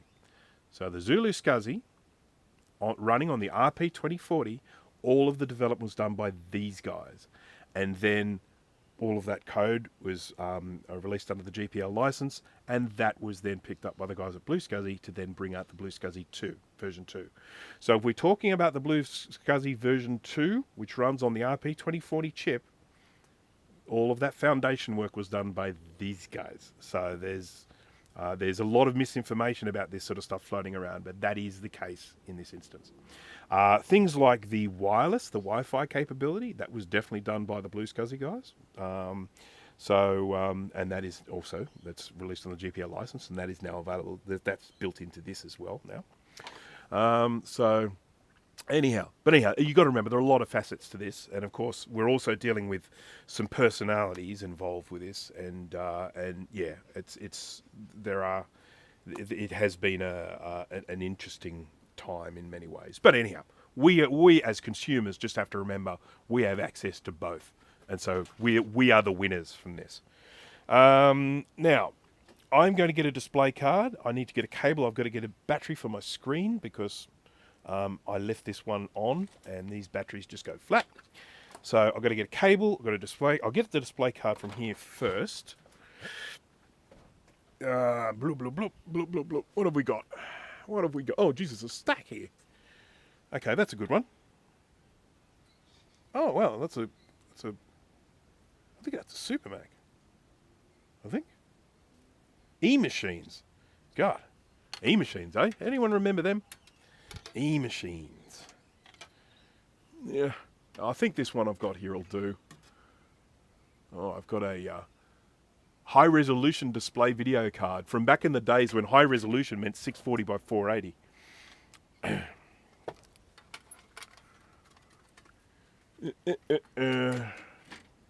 640 by 480 high resolution. Yeah. All right, so this is the card that I've got. There are two different revisions of two different versions of this card, and I have both, but I don't know where the other one is. The other one might be in a computer. So this is a display card released by Apple. This is the Macintosh display card. Now there's VRAM populated here. I mean, you can see there's nothing there, but then we have these two slots there for VRAM. Without the VRAM populated, this will give you, I think it's 8-bit color, so 256 shades of color. If you populate this, these VRAM slots, you'll get 24-bit color at 640 by 480. So that's this card here. Now, the other version of this card doesn't have these slots in place, so you'll just see the holes where they should be. That doesn't have these slots in place, but it does have these populated. And when these are populated, it is the same as this card having these two slots populated. So in other words, you can take this one and you can upgrade this to have the same capability as the version of this card that has these populated there. I hope that makes sense. So, but I only need 8 bits of color to do the testing here. I'm going to pick the middle new bus slot because why not? I'm going to go get a battery, go get a cable, and I'll be right back. Yep, that should be good. So I'm going to do the little back soon thing, which I'm sure you're all familiar with. Don't go anywhere. I will be right back. I know where everything is that I need to grab, so that's good. And just be warned that this music for the back soon does sometimes kick in a little louder than my voice. So hands on your volume knobs. Right back.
Yes, welcome back. Sat on the cable. So let's just go here to the top view. I connect my battery to this thing. Look at this. Plug that in. And then we need to change our source to Vevor. Now, what have I got this on? I've got this on multi-mode. Hopefully this will work. If not, I'll have to change it to 640 by 480, but I think it should work. It's on 21-inch multi-mode. That's probably not going to work. But let me just change this to 13-inch. 1 and 2 on, 6 off. There we go. Jay, welcome to the live stream. You're a little late. Weather way too nice to be inside. Fair enough.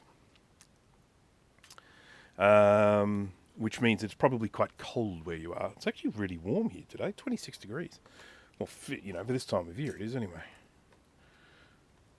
It's a lovely weather actually. This very, very pleasant.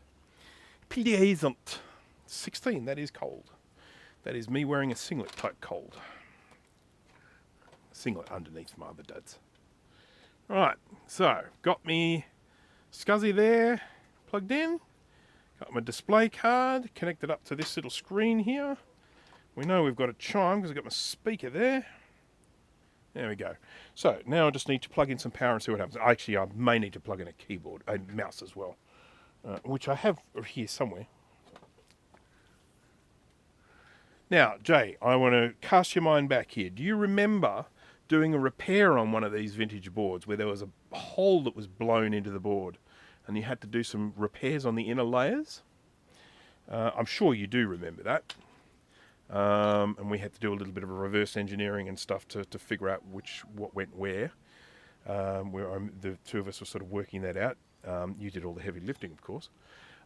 Yes, that's right, because someone had put the wrong thing into the RAM slots. This is one of those. So this is the exact same board to what you were looking at then. Right, so let's try some power. Ready, steady, badumba.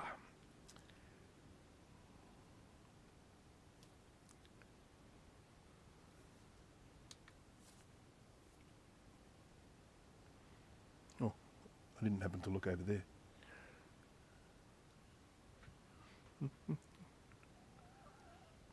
So I'm not getting any video. Could be this card, could be this cable, could be lots of things actually. Let me just switch this on. Oh, I just switched it on. Oh, you got to power it on, do you? That's wild.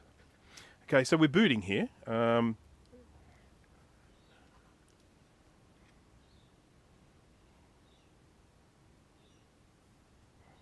Just going to bring this up here and go to the. Where is it? There's a setting. Auto config. That's it. Auto config. Up. Okay. There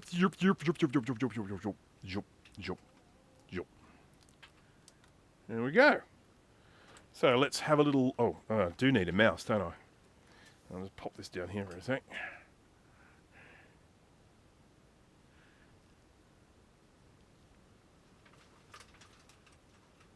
I really should get myself one of those screen capture things that everyone else in the world seems to have. I have one, but it's crap. I need to get myself a good one. Where's my mouse? I think it's on the desk here somewhere. Ah, here it is. Found it. Mousy. Hey, Mousy. Now remember, never plug in the USB while the power's on, because there is always the risk of frying the ADB circuitry. So that thing I just did then, don't do it.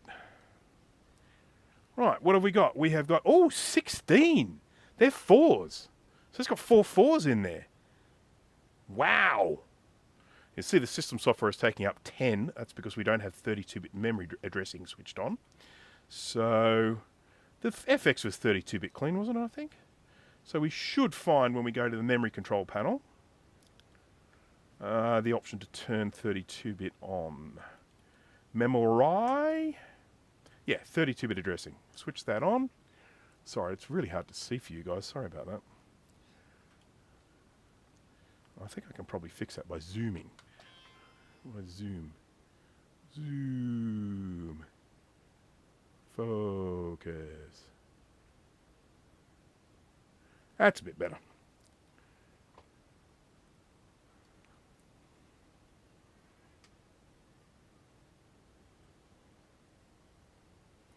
There we go. That's quite acceptable. It's not brilliant. It's not as good as a little capture thing, but it's all right. ADB. Did I say USB? I meant ADB. So yeah, look, this is great. This is fantastic. So I now have a working 2FX, something I've wanted since I started collecting computers, and I have a donor to the channel to thank for that. And yeah, that's really, really nice. So thank you very much. Oh, should we do? Let's run a speedometer on this, because why not? I'll just check the RAM now and just see that. I want to see that 32 bits on. Whoa.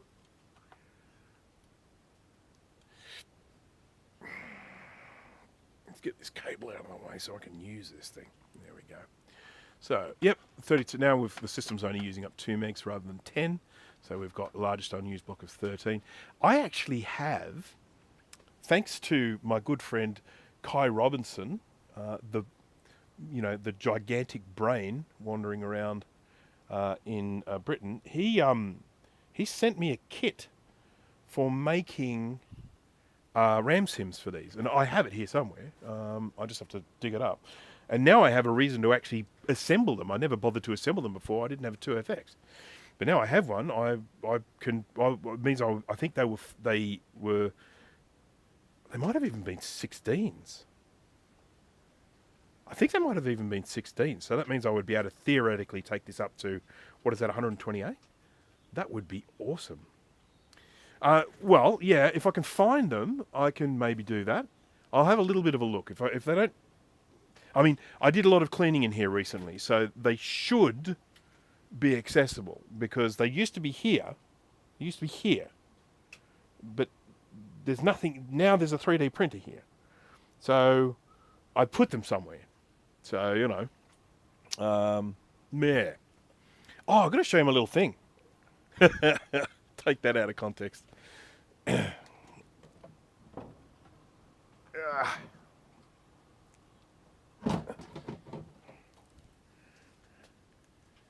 dun dun dun dun dun. Dun dun dun dun dun dun. Dun dun dun dun dun dun. Dun dun dun dun dun dun.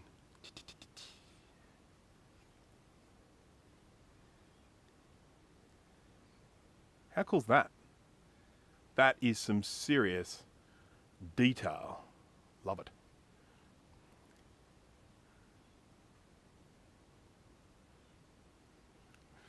Okay, pop that up there. Yes, I am enjoying my resin printer. The important thing, of course, is I have made eject cogs. That was really one of the things I was like, I really want to be able to do this. I want to use eject cogs. I now have eject cogs, ones that are to my design and work really well. I'm not saying there aren't ones out there that are already good, but the ones that I have bought in the past have had problems. But the ones that I am making are bloody perfect, mate.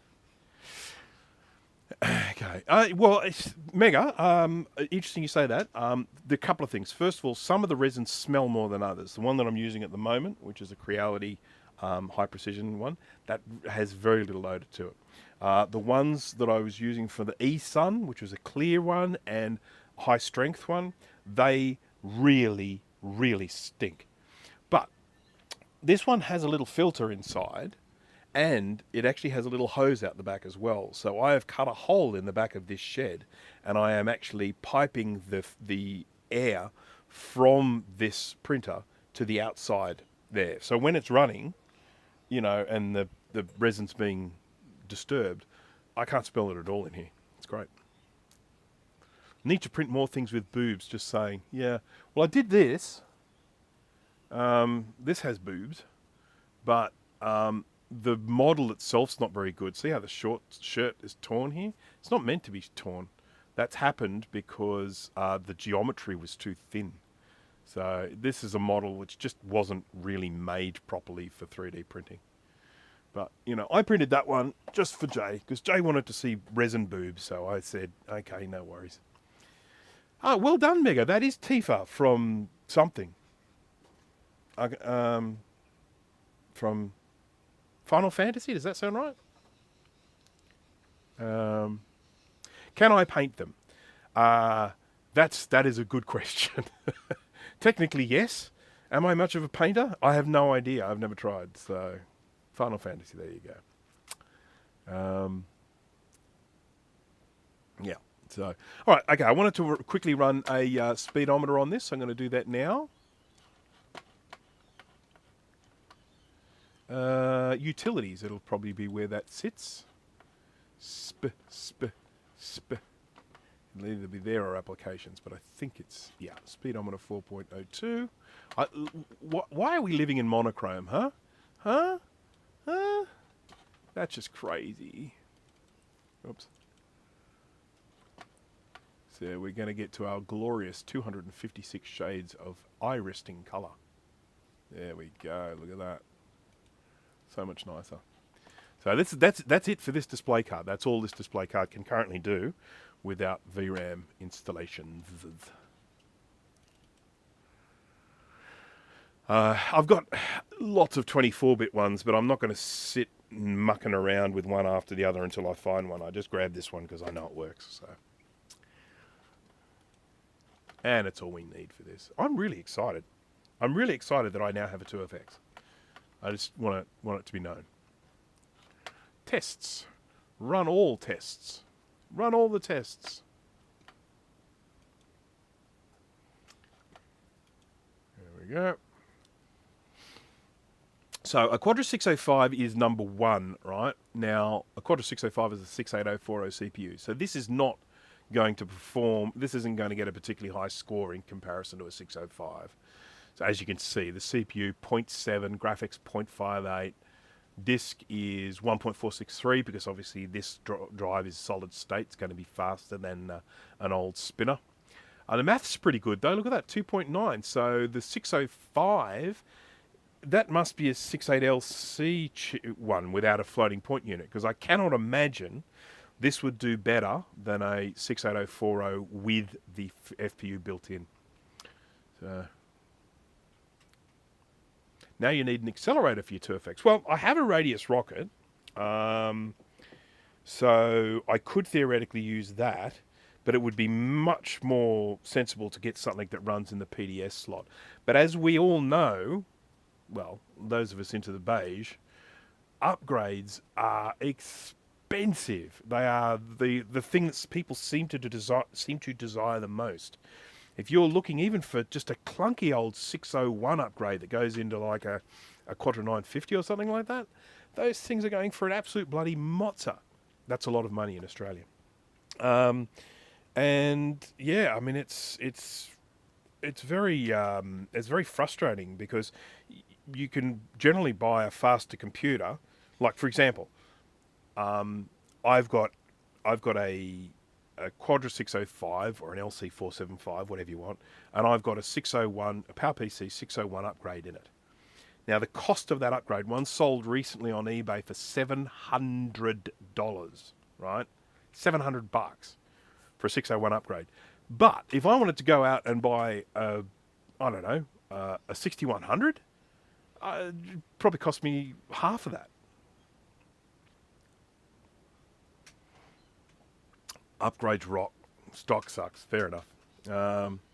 Had an issue running a rocket on a TWEEZERS. It wouldn't run unless the RAM was under 20 meg. Interesting. I've got my radius rocket sitting in a 2CI at the moment, and it works beautifully in that. But I did try it in a Mac 2. I had nothing but problems with that. Now, admittedly, that was an old Mac 2. It wasn't the one with the ROM upgrade.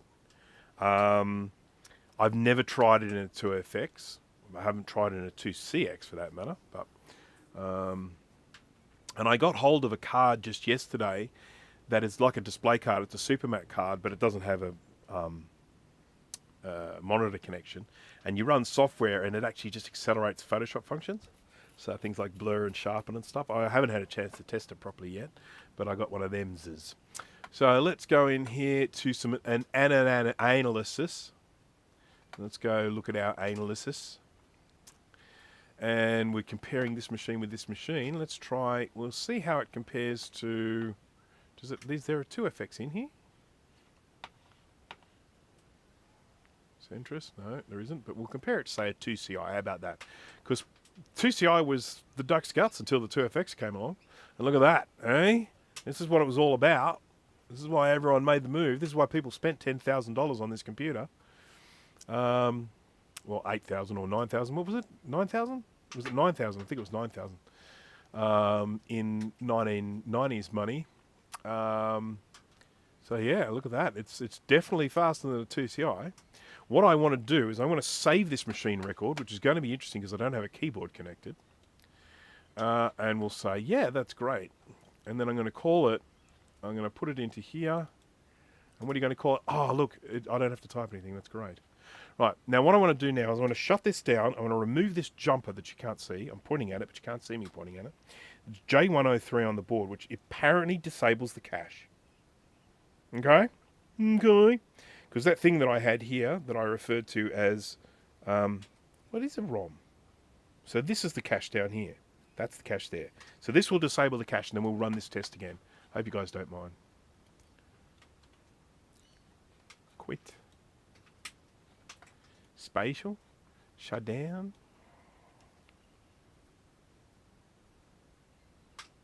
Oh, I've got to do it this way.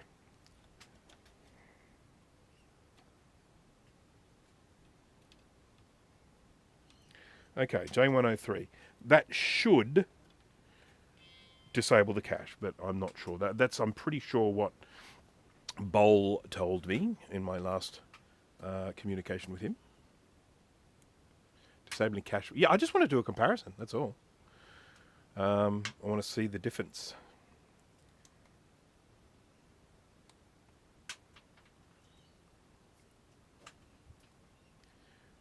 The difference is it's not actually firing it up at all.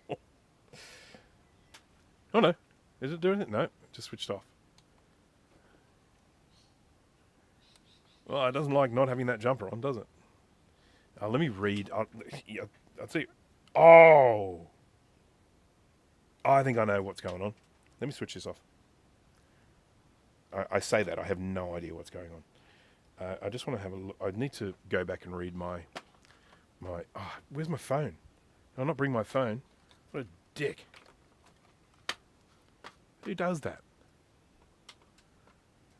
Right, let me just have a look here. Discord.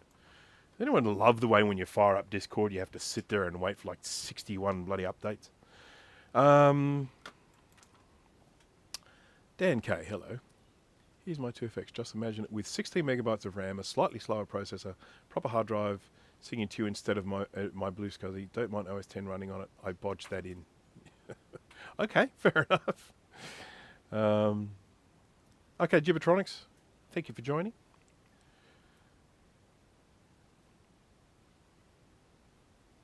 I haven't been on. Well, the thing is that I actually use Discord to communicate with a group of people.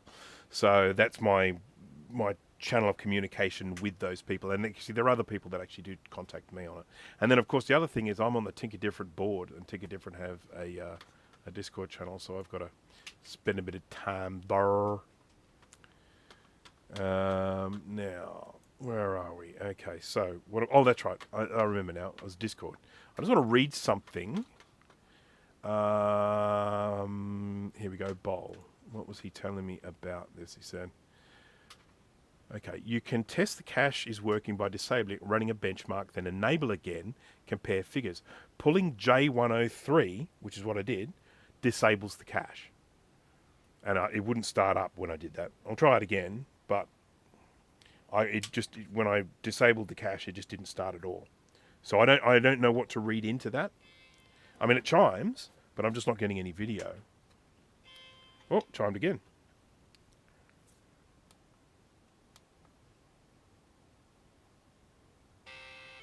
Oh, look at that. And then I've got a sad mecha. So he's going back on, and we're just going to not worry about the cache side of things because I don't like sad Mac chimes. This thing really needs it clean too, by the way, this board, which is what it's going to get. I already warmed this thing up. Oh, great. Now we're getting sad Mac chimes.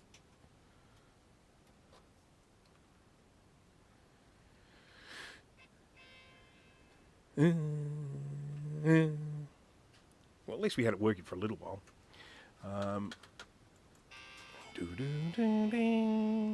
Well, I'm not going to worry about that, not until it's been cleaned anyway. If it keeps doing it after it's been cleaned, then I'll go further into it. But at this stage, the fact that we were able to run it and run a bit of speedometer, I'm happy. Happy chappy. Now, oopsie, focus.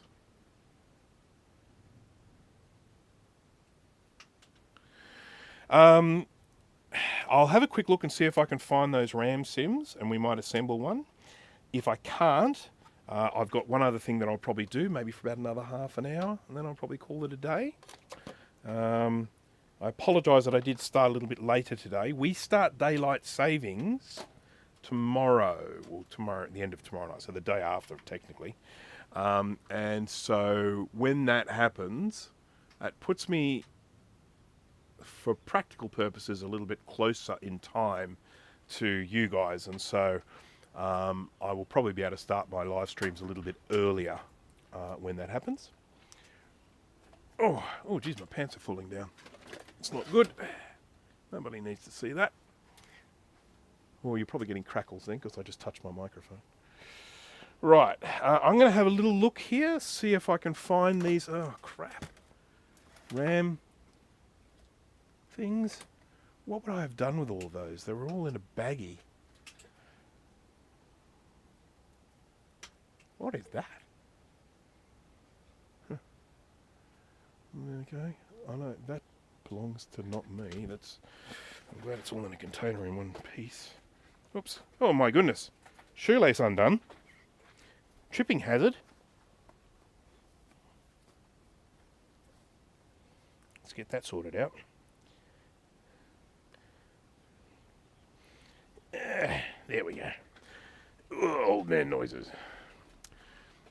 So let's see if I can find this stuff. I had it with a bunch of Mac Classics stuff.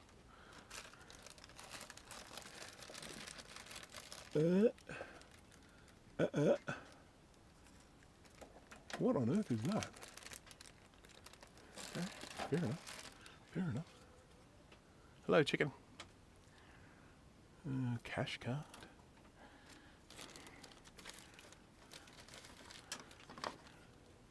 Where would I have put all this crap? Is it possible that I've stored it somewhere else? It's always an option. Oh, I wonder. Okay, so I have to ask you the question. How important is building one of these RAM sims to you guys? Because I think I would have to go and do the back soon thing and go and check over in that shed over there. Because I think that's where they ended up. And if you guys don't really care too much about that, I'm not going to go and make the effort. I can just work on something else.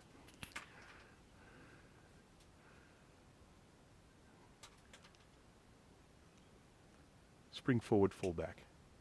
DST will end for us soon. Yeah, when your daylight savings ends, that puts us another one. Okay, build a RAM sim. All right, I'm pressing the back soon button. Won't be a tick. Back soon. I could take you with me, couldn't I? We'll see if the microphone goes that far. It may not, but we'll see. So, hang on. Could it be over there? I've got bits over there. No, it's not there. All right, let's have a look over here. Hello, chicken. Hello, other chicken. I'm going from shed A to shed B. Well, technically, this is actually probably shed C.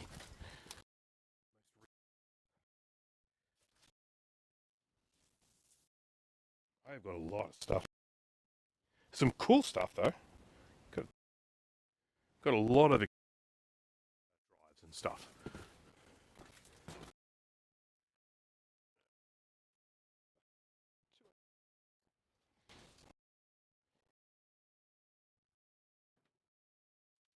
All right.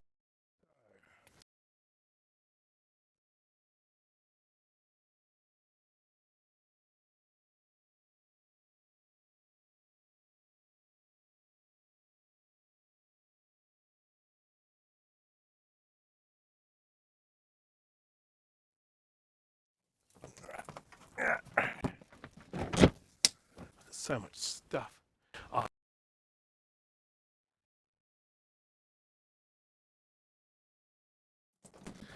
Monday.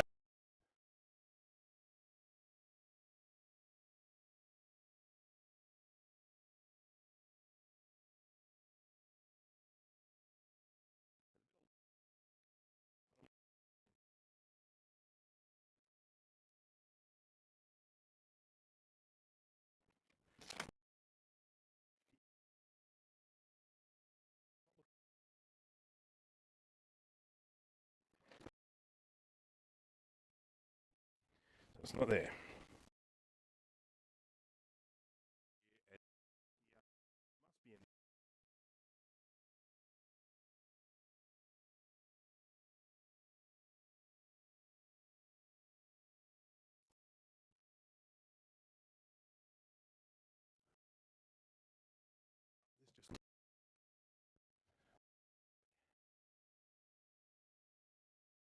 Lots and lots of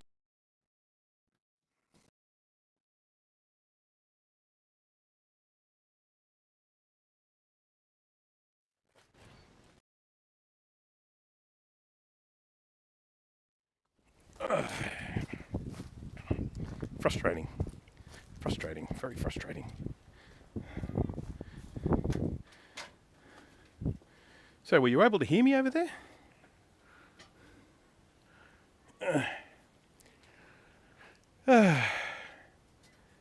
Audio dropped out after you got to shed C and went in and out a few times. I thought that might happen. I was just going to the limits of the mic. So sorry about that, folks. But anyhow, it wasn't there. No, sir, it wasn't there, which means it's in here somewhere. So I'm just going to glance around the room very quickly, see if anything. Well, I look at an area where it might be, and then after a couple of minutes of doing that, I will then potentially give up and just start working on something else. What's in that? I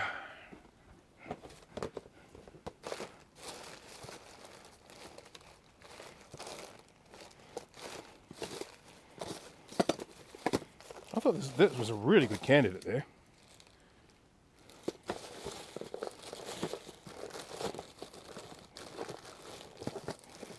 No. Poops. Poops. Poops. I just cannot for the life of me figure where I would have put, because it's not just one thing, it's a bunch of things. Yeah, I just don't know where I would have put it. There's a bag with things.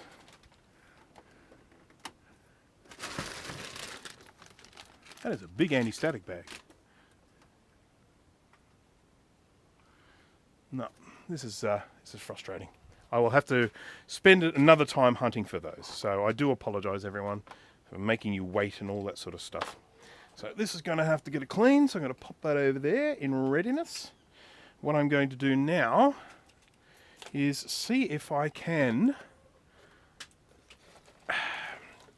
find my missing 128 kilobytes of RAM from this board. I'm not quite sure how to do it.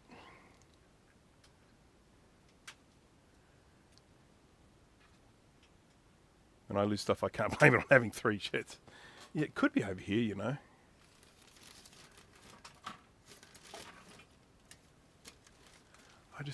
I will have put it somewhere because it used to live. It used to live here. So when I actually, when I cleaned up, I was like, okay, well, I can't live there anymore, so it's going to have to go here. Where's here?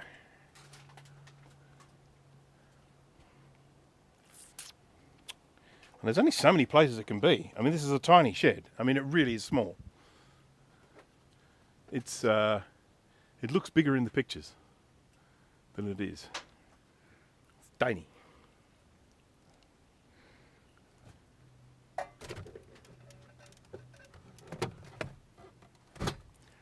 Nope. Nope. Nope. Nope. I mean, I had a stack of Mac Classic logic boards because Kai sent me like 10 of them.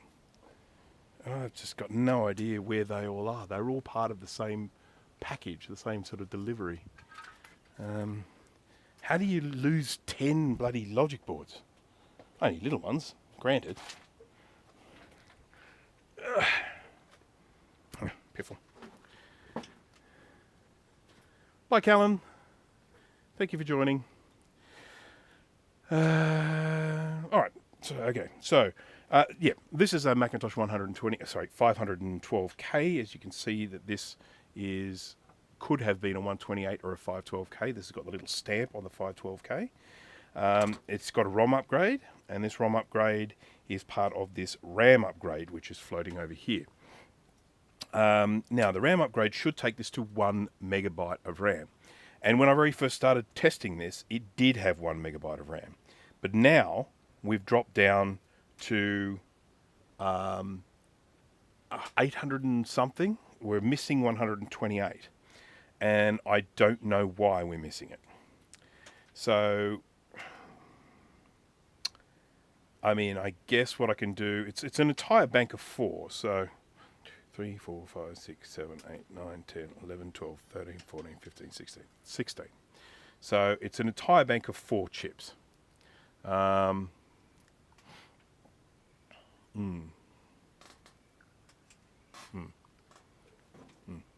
It's really messing with my head now about where those things are, because I just feel like they would have to all be together.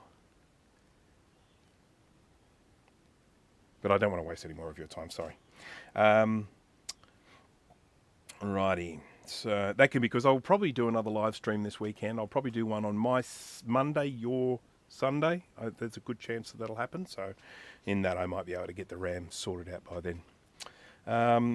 So I don't really know what to do here with this, because here's the problem I have.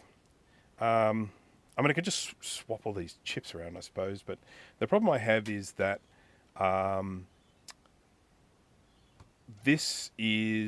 can't run this without the upgrade on. So it's not like I can just test it out with the RAM on the board, see how it looks, and find out whether the RAM is missing from the upgrade or the main board. This is, I wonder if I could run Snooper version 1. That might run, because I can only run like System 4 on this. I can't even run System 6. Yeah. So anyhow, I'll fire it up for starters, and then we can have a look at it. So I'll go onto my side view, and then I will put this on. This is a very, very tricky thing to put on. I need my special glasses. Blind. All right. So the first thing we have to do, we've got a little cable here, connects from here to here. Got to put that on. And you have to do this so that we don't accidentally bend these pins, because we've got these little pins sticking out. Oh, crikey. That sounded like me bending a pin. No, I didn't. Good. And then I've got to line these little pins up. And line these little pins up.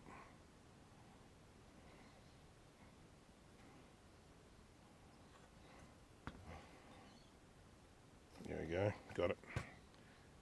Okay. So what's happening is there are these little sort of connectors going to these little resistor nets here that go through into sockets on the bottom, and then there are little connectors that take these chips here onto the bottom as well. So this top part of the board and the bottom part of the board utilize these 2 chips here.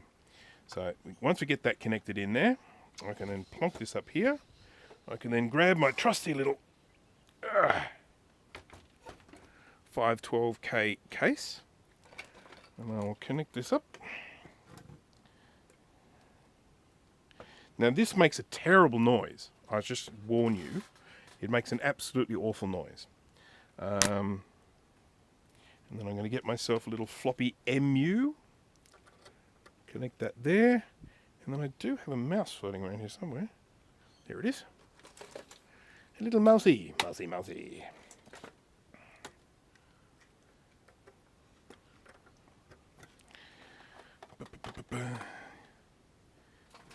YouTube tells me about this 2 hours late. Look, yes, we can blame YouTube. We will. That's what we will do. But I should mention that I didn't give a whole lot of warning. I gave less than 30 minutes. It was like I set this up 25 minutes before I went live, and I always feel like that's not not a good thing. And I'm missing something too, by the way. I've been, for the last, I don't know, 10, 15 minutes, been trying to find something. And it's driving me bananas. Right, okay. Going to switch this on. Might need to give it some power first. Now, it's going to make a horrible noise, just be warned.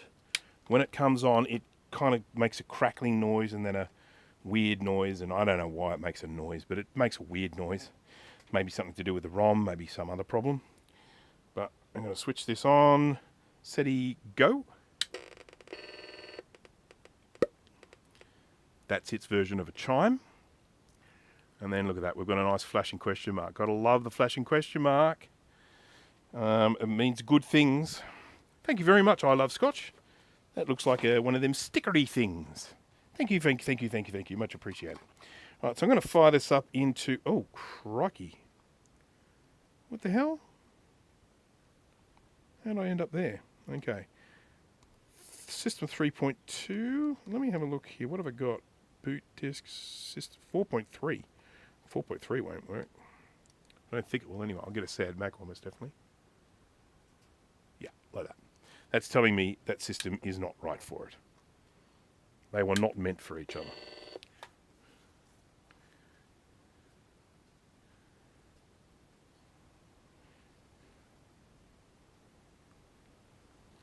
Alrighty, so got system 4.1, 4.3 bit disk, HT20 startup image, system 3.2, 3.3, system 3.3. What was it? What did I have there? Sorry, well, let's try system 3.3, shall we? Select.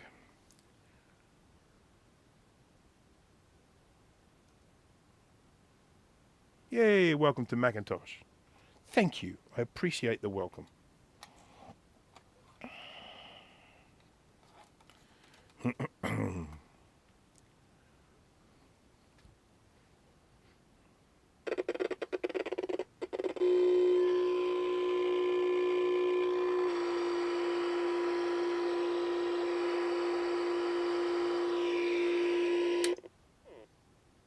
How about that? That's something else, isn't it? No, Roger, you're quite correct. The 2FX is done and dusted, so it's all been recapped, working, all good. I'm going to try system 3.2. I know that works. I've tried it before.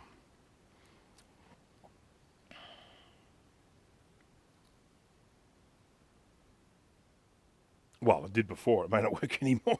Yeah, so the 2FX recapped, tested, working, joy. It's the only word for it, joy. Okay, let's now have a look at about the Finder. And you can see here 896K. And of course it has 1024 in it, so we're missing 128. And probably what I'm going to have to do, well, there are a couple of things I can potentially do. I'm going to order some more RAM. At the moment, there were a couple of dud ones on this that I had to replace, and I've replaced 2 of them, and then I think like another 4 spare. So I only had a few of these RAM chips, but I'm going to buy a stack so that I can fully load out this this upgrade. But for the moment, that's what we have. Now, what I do want to do, I want to go to... Oh, wow. This mouse is falling apart.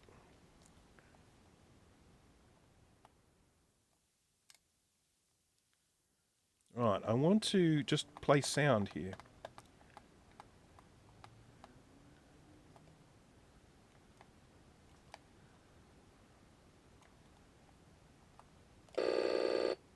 Okay, so we've definitely got problems with the sound.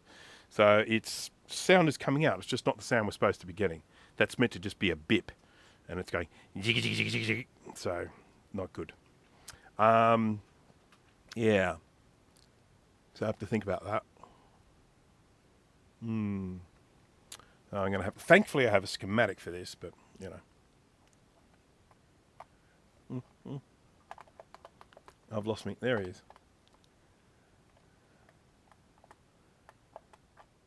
Oh, come on. Oh, it's frozen. Okay. Fair enough.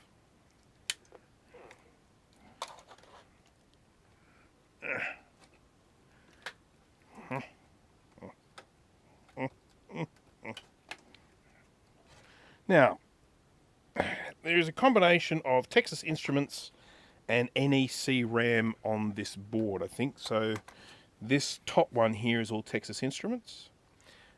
And I think the ones underneath are all NEC. And then this one here is NEC because that one had failed. Yes. So I guess what I could do is I could just kind of like lift one of these chips out and then just move them all down by one and then put that one up there. You think it'll make any difference? Is it worth a try? Where's my little ram puller? I need my ram puller.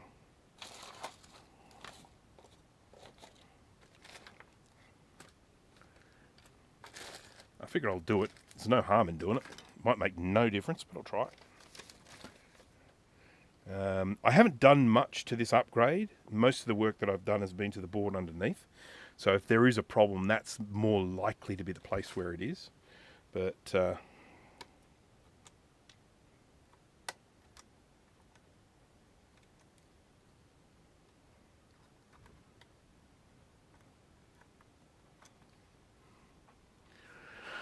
if only there was a cheaper RAM tester. Yeah.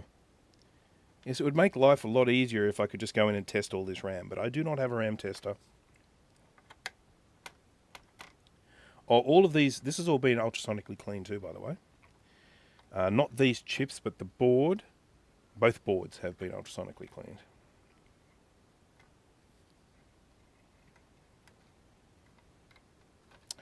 I have got a stupid song in my head and it's driving me bananas. I won't say what it is because then it might end up in your head as well, and that's just downright mean.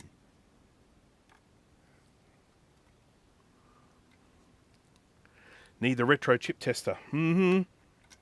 Sure do. Don't have it though. I generally don't need to do this much.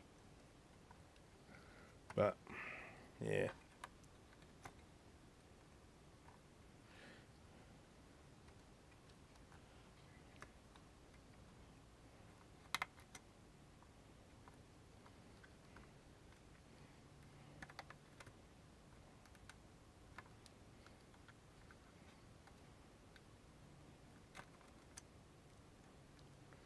I've had to do quite a lot of repair on this, I must say.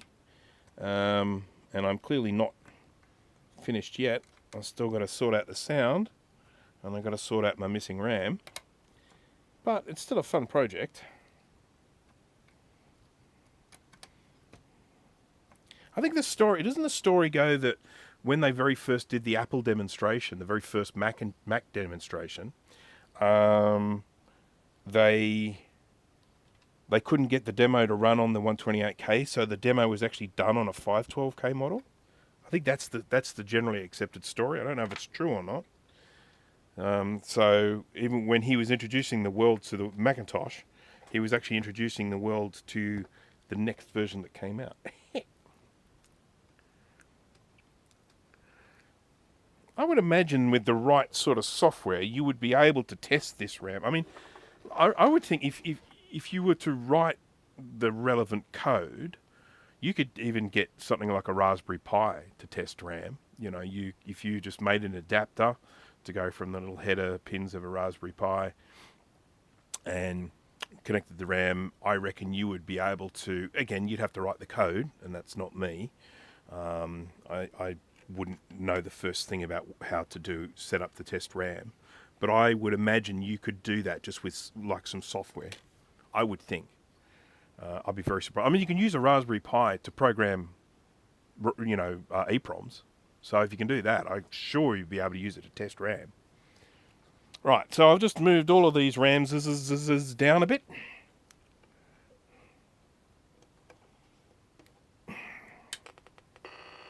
Still getting a beautiful sound.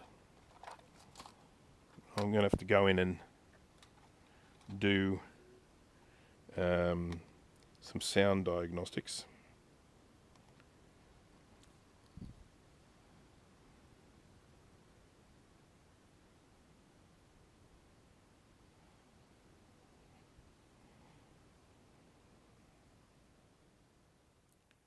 Boop, boop, boop, boop, boop.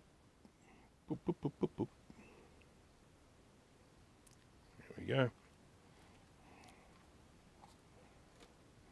Now, why doesn't this close? Oh, because it's broken, that's why. Oh, it's snapped. I might have to 3D print something to try and repair that. Someone's glued it too. And it's melted the plastic. 'Twasn't me. I didn't do it. 'Twasn't me. Still 896. I like the way it farts a little bit when I switch it off. Just a little fart.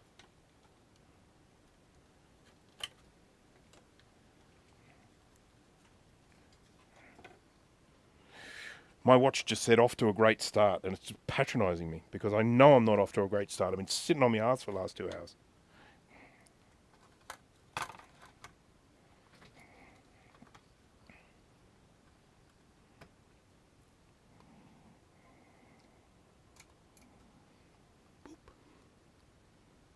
Boop, boop. So I'm going to do the same thing with this. I'm going to pull all the RAM and just shift them down by one. Swap glasses.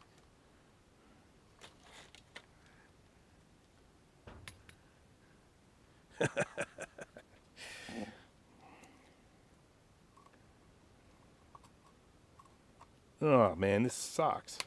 I can't use my grabber properly.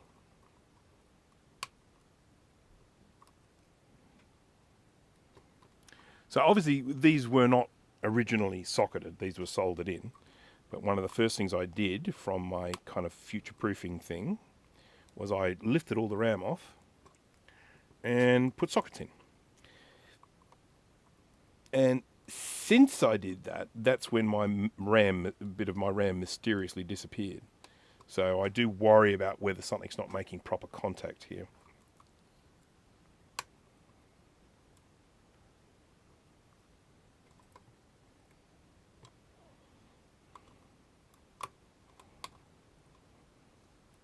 I'm currently thinking about food. This is a sign that I haven't had breakfast. And it's now lunchtime.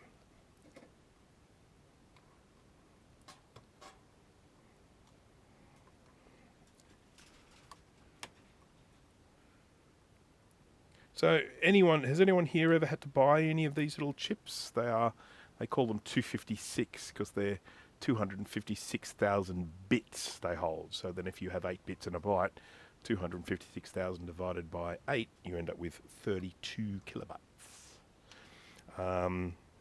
So I'm just curious as to if anyone has actually bought these. Where did they buy them from? I'm planning to buy some from UT Source.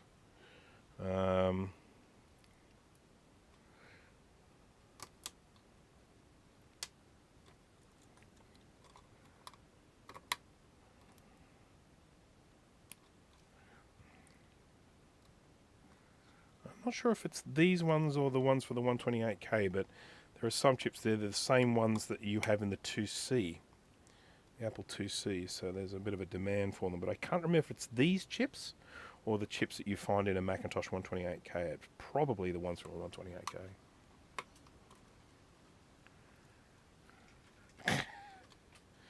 I have found that when my watch asks me to stand, if I put my arm over the back of my chair, it thinks I'm standing.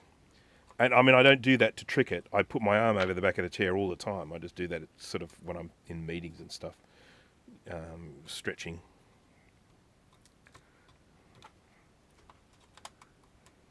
I managed to break one of these capacitors. If I just go to the top view here for a second. Down, let's go and come this way a little bit.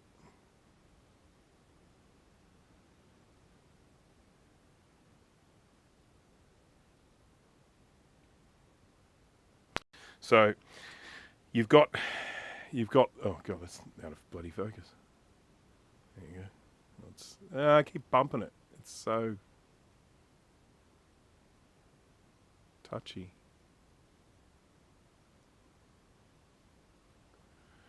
Oh man, it's moving.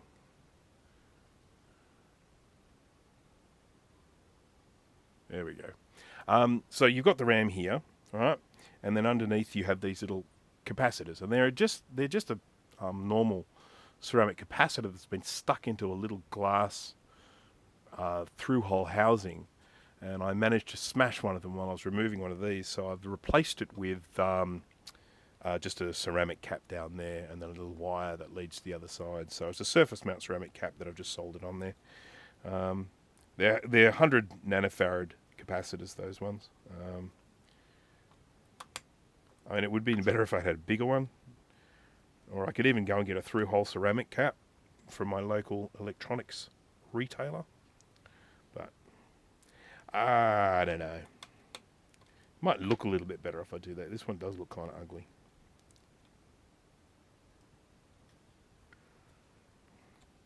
Right. So we've shifted all the chips down one. And, of course, we're reseating them all when we do that as well. So, okay. Did I break any more? I didn't break any more? No, cool. All right, so let's try it again. Probably make no difference. If this makes no difference, I will step away from it. Promise. Too many things to do. So many things. I've still got the analog board to restore for this 512K. The analog board is very rusty. It will need to be recapped, but I'll probably also need to de-rust some of the chassis.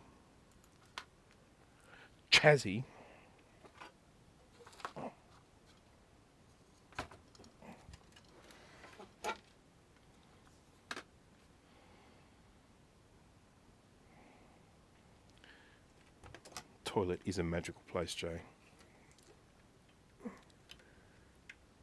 Imagine back in the olden days when you had to go to an outside toilet.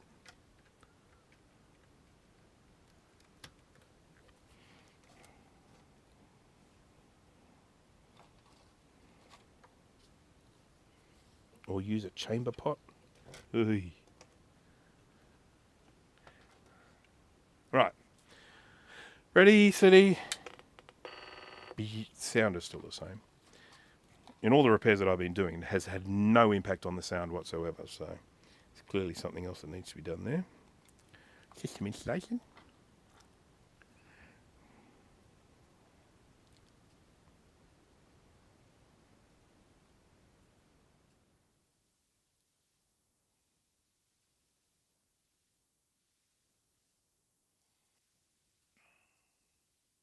Any Australians in the chat?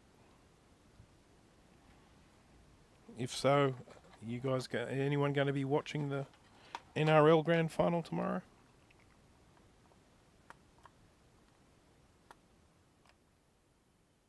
Oh, poo you!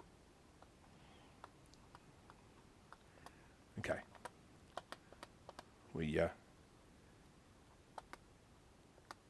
Oh, now I'm stuck going up and down. I can't go left and right. Hang on.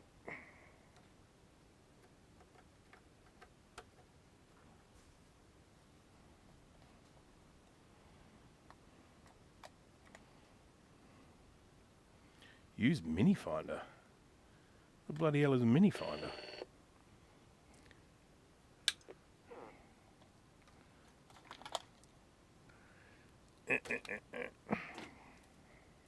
Well, I think there's really only one more thing I can do here. I'm just going to do a little bit of this just until I've hit around about the probably 2 hour mark. Oh, hang on.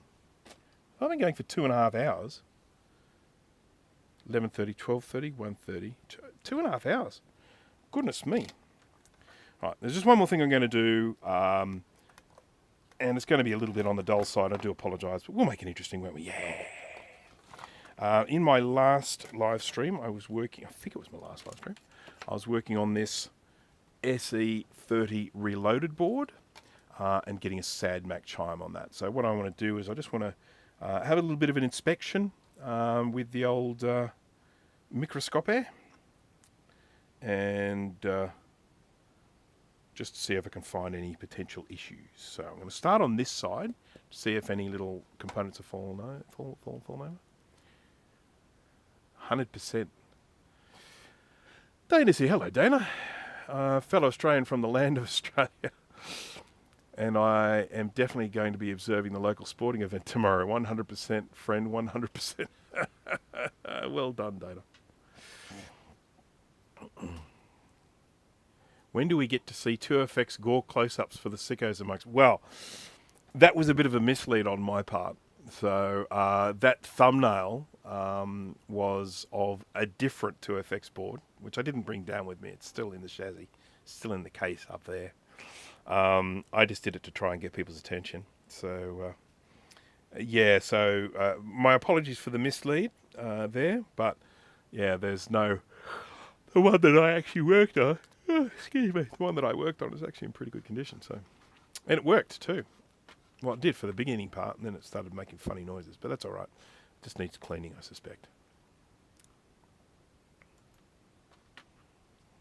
Right, so let's have a look at this. Oh yeah. Went too far. There we go. Righty. So what we have to do is just have a look around here, see if any components have been knocked off. This is a board that has travelled around the world, so you never know. Oh, you know what I did with this? I put the friggin' PDS slot on backwards. I am not desoldering it, and I am not going to do it again. I'm just going to shave off the little bits that stick out so the card can go in either way. Because stuff that.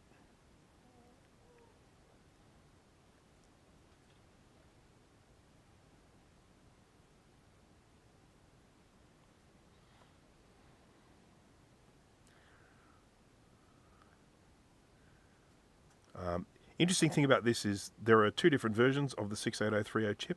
Some of them have a few extra pins. This one that I've got, the later one, doesn't have a few extra pins.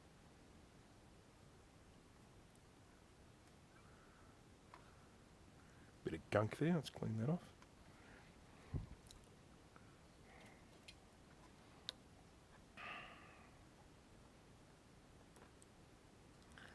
Boop, boop, boop, boop, boop, boop, boop, boop. I didn't do all of the bird seed on this. Go look at that. I reckon that's making contact. I better check that. There's the pin got busted off. And I think there's enough solder on there that it is making contact, but I will need to double check that. That's a pretty crap soldering job there.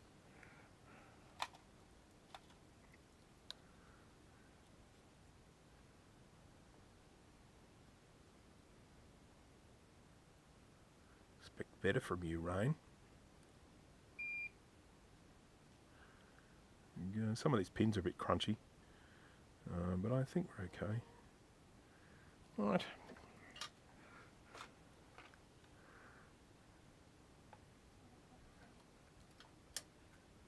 Came for the gore.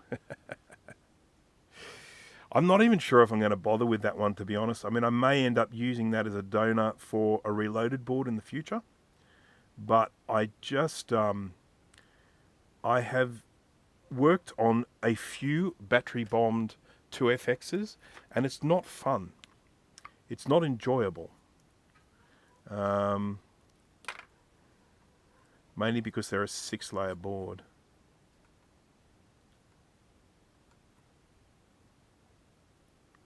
Okay. Checking. Oh, someone did point something out to me. I better look it up, because they said something I'd done underneath a chip. And I tell you what, if I have done something underneath a chip, I better look that up, because that's worth investigating. Someone who watched the live stream and observed me doing something, which is nice of them. They even sent me a PayPal money thingy to let me know so that I would read it. Isn't that nice of them?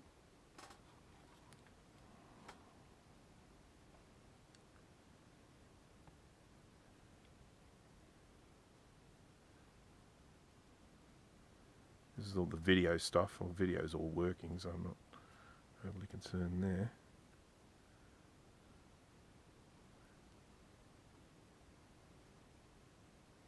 I don't see any components missing. Don't worry about these little holes missing, that's fine.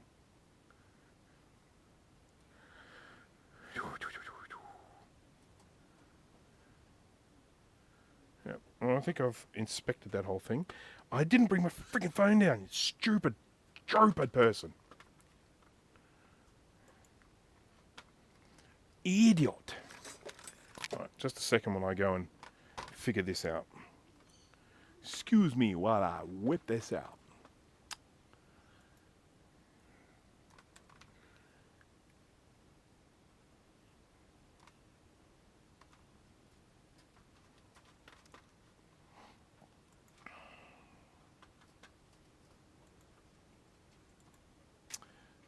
Just going to log in here to my PayPal account so I can read the thing this person sent me. There we go. All right, so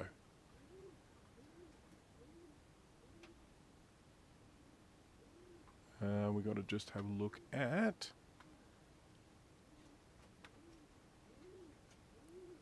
where are we? Activity. That's it.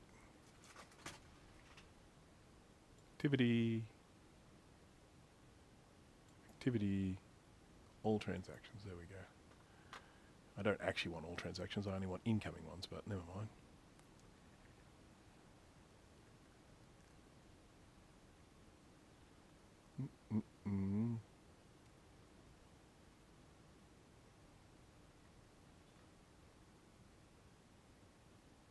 Looks like I got charged twice or something.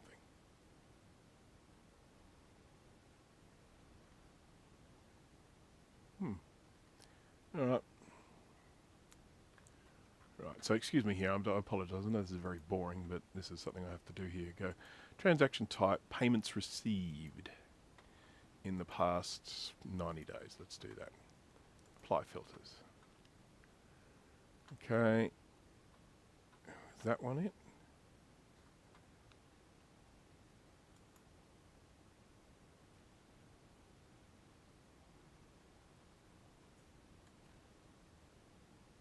Nope, that's me getting paid for something. That's proper getting paid. Sorry about this, people. I can't even see the chat while I'm doing this. It's terrible. Macintosh repository.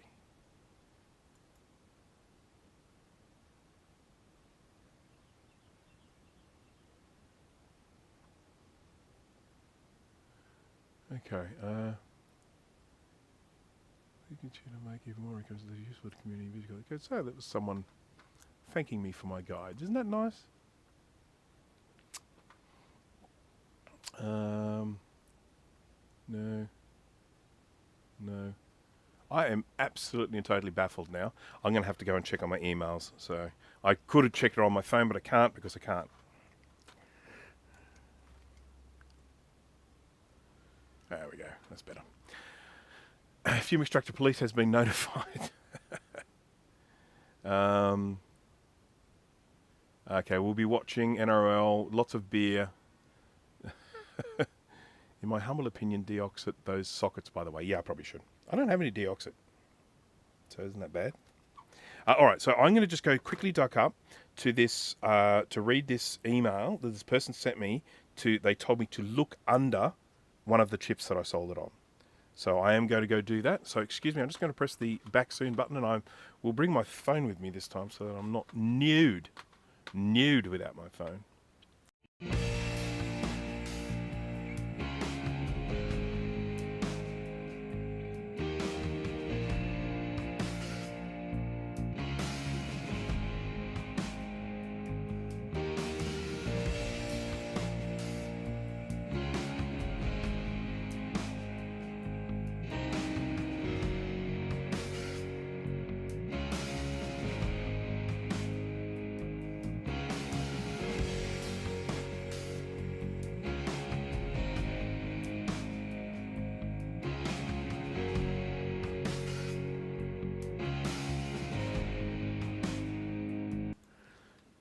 I just remembered that the person sent me information about the 2FX I was building, not the SE30, so false alarm. Alright, so let's go and have a look and see what we can see here. Now, it's RAM related, so that's probably more likely to be, I think, these chips here have something to do with that.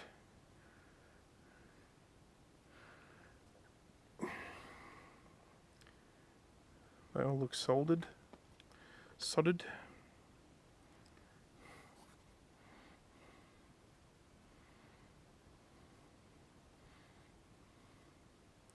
Yep.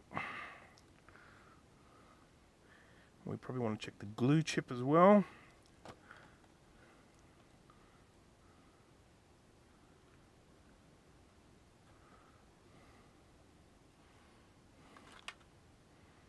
And what I'm looking for here is either a bridge, an unsoldered pin, or maybe a solder ball floating around that might be wedged in between. So you see, that's pretty cruddy soldering that I've done right there. The way it's got a little bit sticking out, but they're not touching.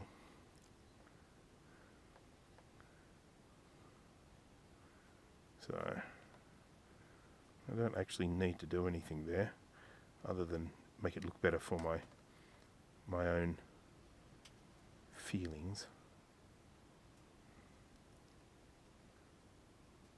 Just call out if you see something.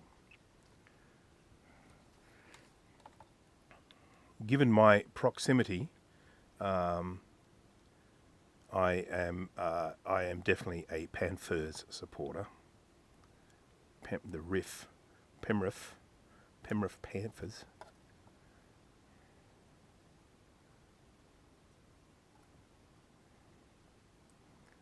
I'm actually. It would make more sense for me to be a Parramatta supporter, but they're so shit.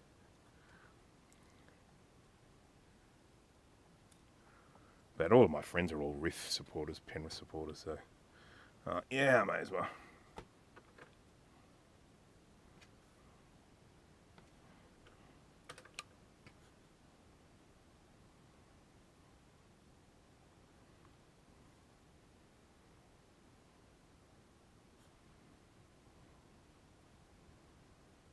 These all look soldered. This is the glue chip.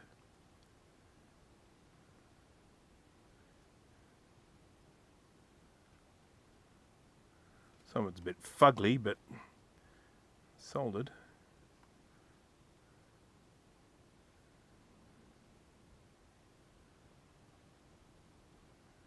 No.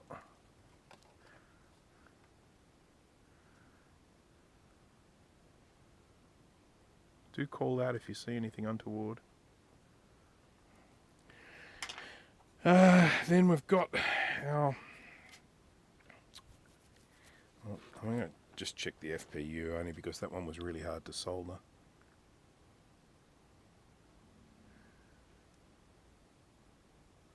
You can actually run this without the FPU. You just take it off.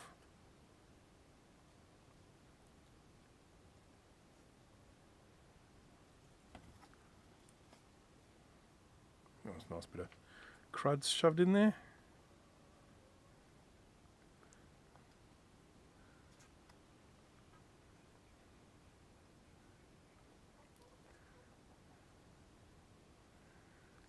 This is a messy FPU.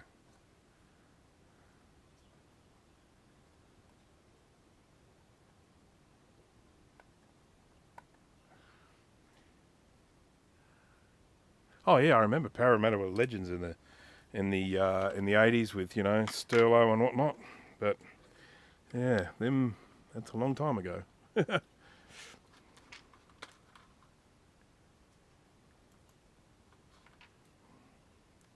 Okay. Now, all of these chips here, so these are, oh what? Yeah, that's right. God, I just scared a lot out of myself. These F258s, that's what I got here, F258, F258, F258. These are all new. Every single one of them. These do fail, but these ones, they are all new.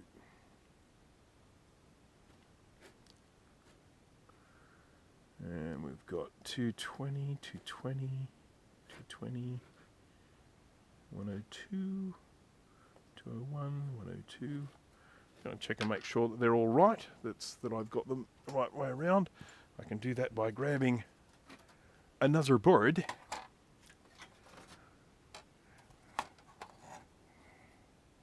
This is the board that I started repairing, and then I gave up on when I found out how bad it was. I mean, I found out how bad it was way, way too late, but, you know.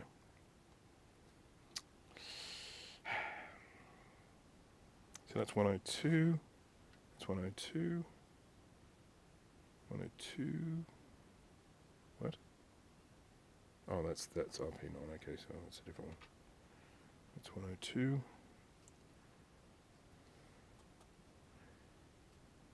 220, 220, 220. Yep.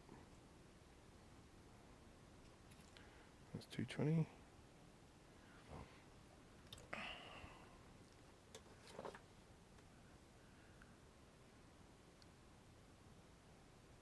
Okay, fair enough, Jay. If you have rewiring to do, then you go be your best rewirer. I'm definitely drawing to a close now anyway, because I am... the problem you always have is when you have a success like I had with my 2FX, you keep going, you keep racking up failures, and then what was a successful live stream suddenly becomes a failure. So, you know, the whole quit while you're ahead thing, pretty important.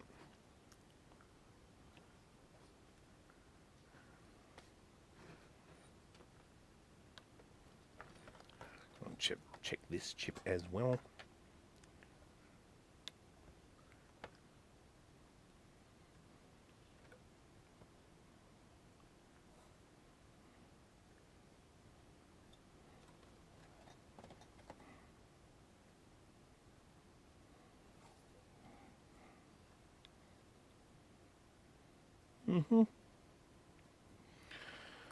Well,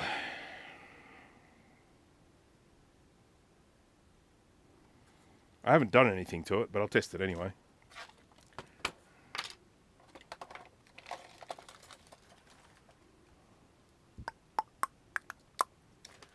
Boop, ba-doop, ba-doop, boop.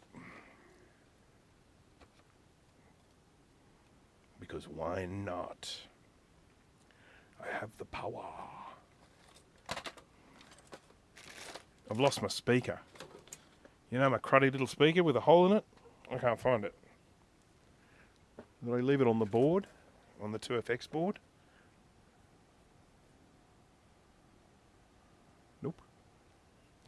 So it's here. It's just under something.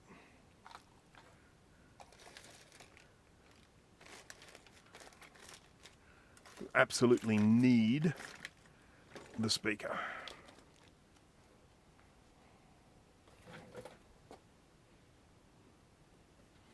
That looks like it. Got stuck underneath this. There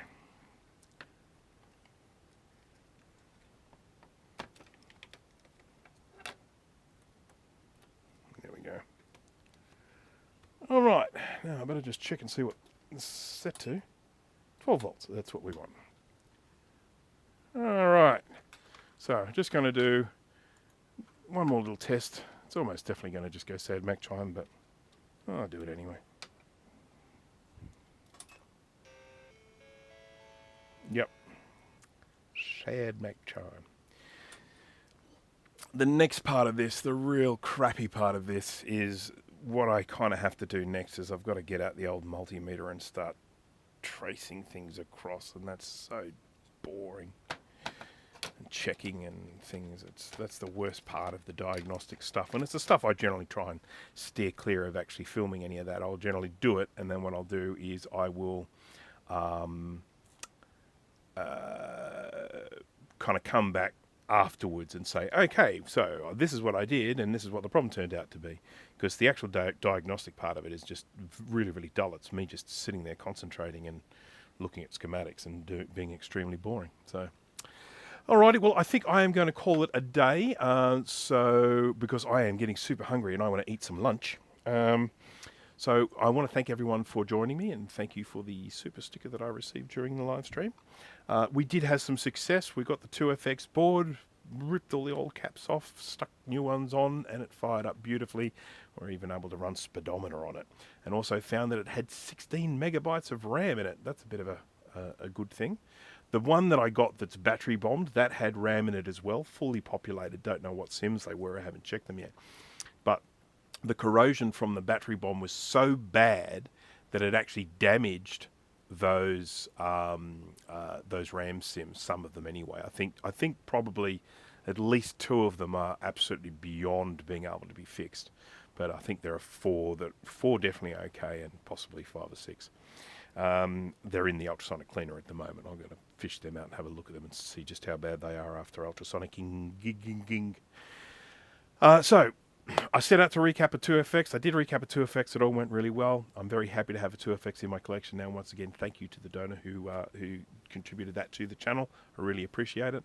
And I am going to probably have a little bit of fun mucking around with that. I'll get myself a little blue scuzzy into it. It came with a 5¼ inch 160 megabyte hard drive, and I want to have a look at that a little bit later today as well, see if there's any data on there that I need to recover, maybe some drivers or something like that, or some long lost software that people haven't seen since the 90s. So I am almost definitely going to do a live stream on my Monday, which will be Sunday, because it's a long weekend this weekend. Take advantage of the day off. And hopefully by then I will have found my little RAM sims, and we can make up a couple of Macintosh IIfx RAM sims. Nice brand new ones. I'm pretty sure they have surface mount chips, so that makes my life a lot easier because I hate through-hole stuff. My SE30 here, as I say, got boring diagnostics to do with it now, but we've got video, we've got audios, so it's mostly working. Just got to find out why that RAM test is failing. And once I've got that sorted, then I will have another SE30 board, because I should actually just mention that I might have acquired another SE30 during the weekend, or during the week. I don't know why they keep coming my way. I mean, I was happy to just have one, and now I have 4.5. I might look at selling some of them because I really don't need that many. Okie dokie. Well, thank you once again. Thank you for joining me. Thank you for keeping me company. Thank you for keeping the chat lively. That's been absolutely excellent. I do hope to see you at the next one, and keep a lookout for my pre-recorded videos as well, because I have some coming out. And I hope to see you at the next one. So, thanks again, and bye-bye.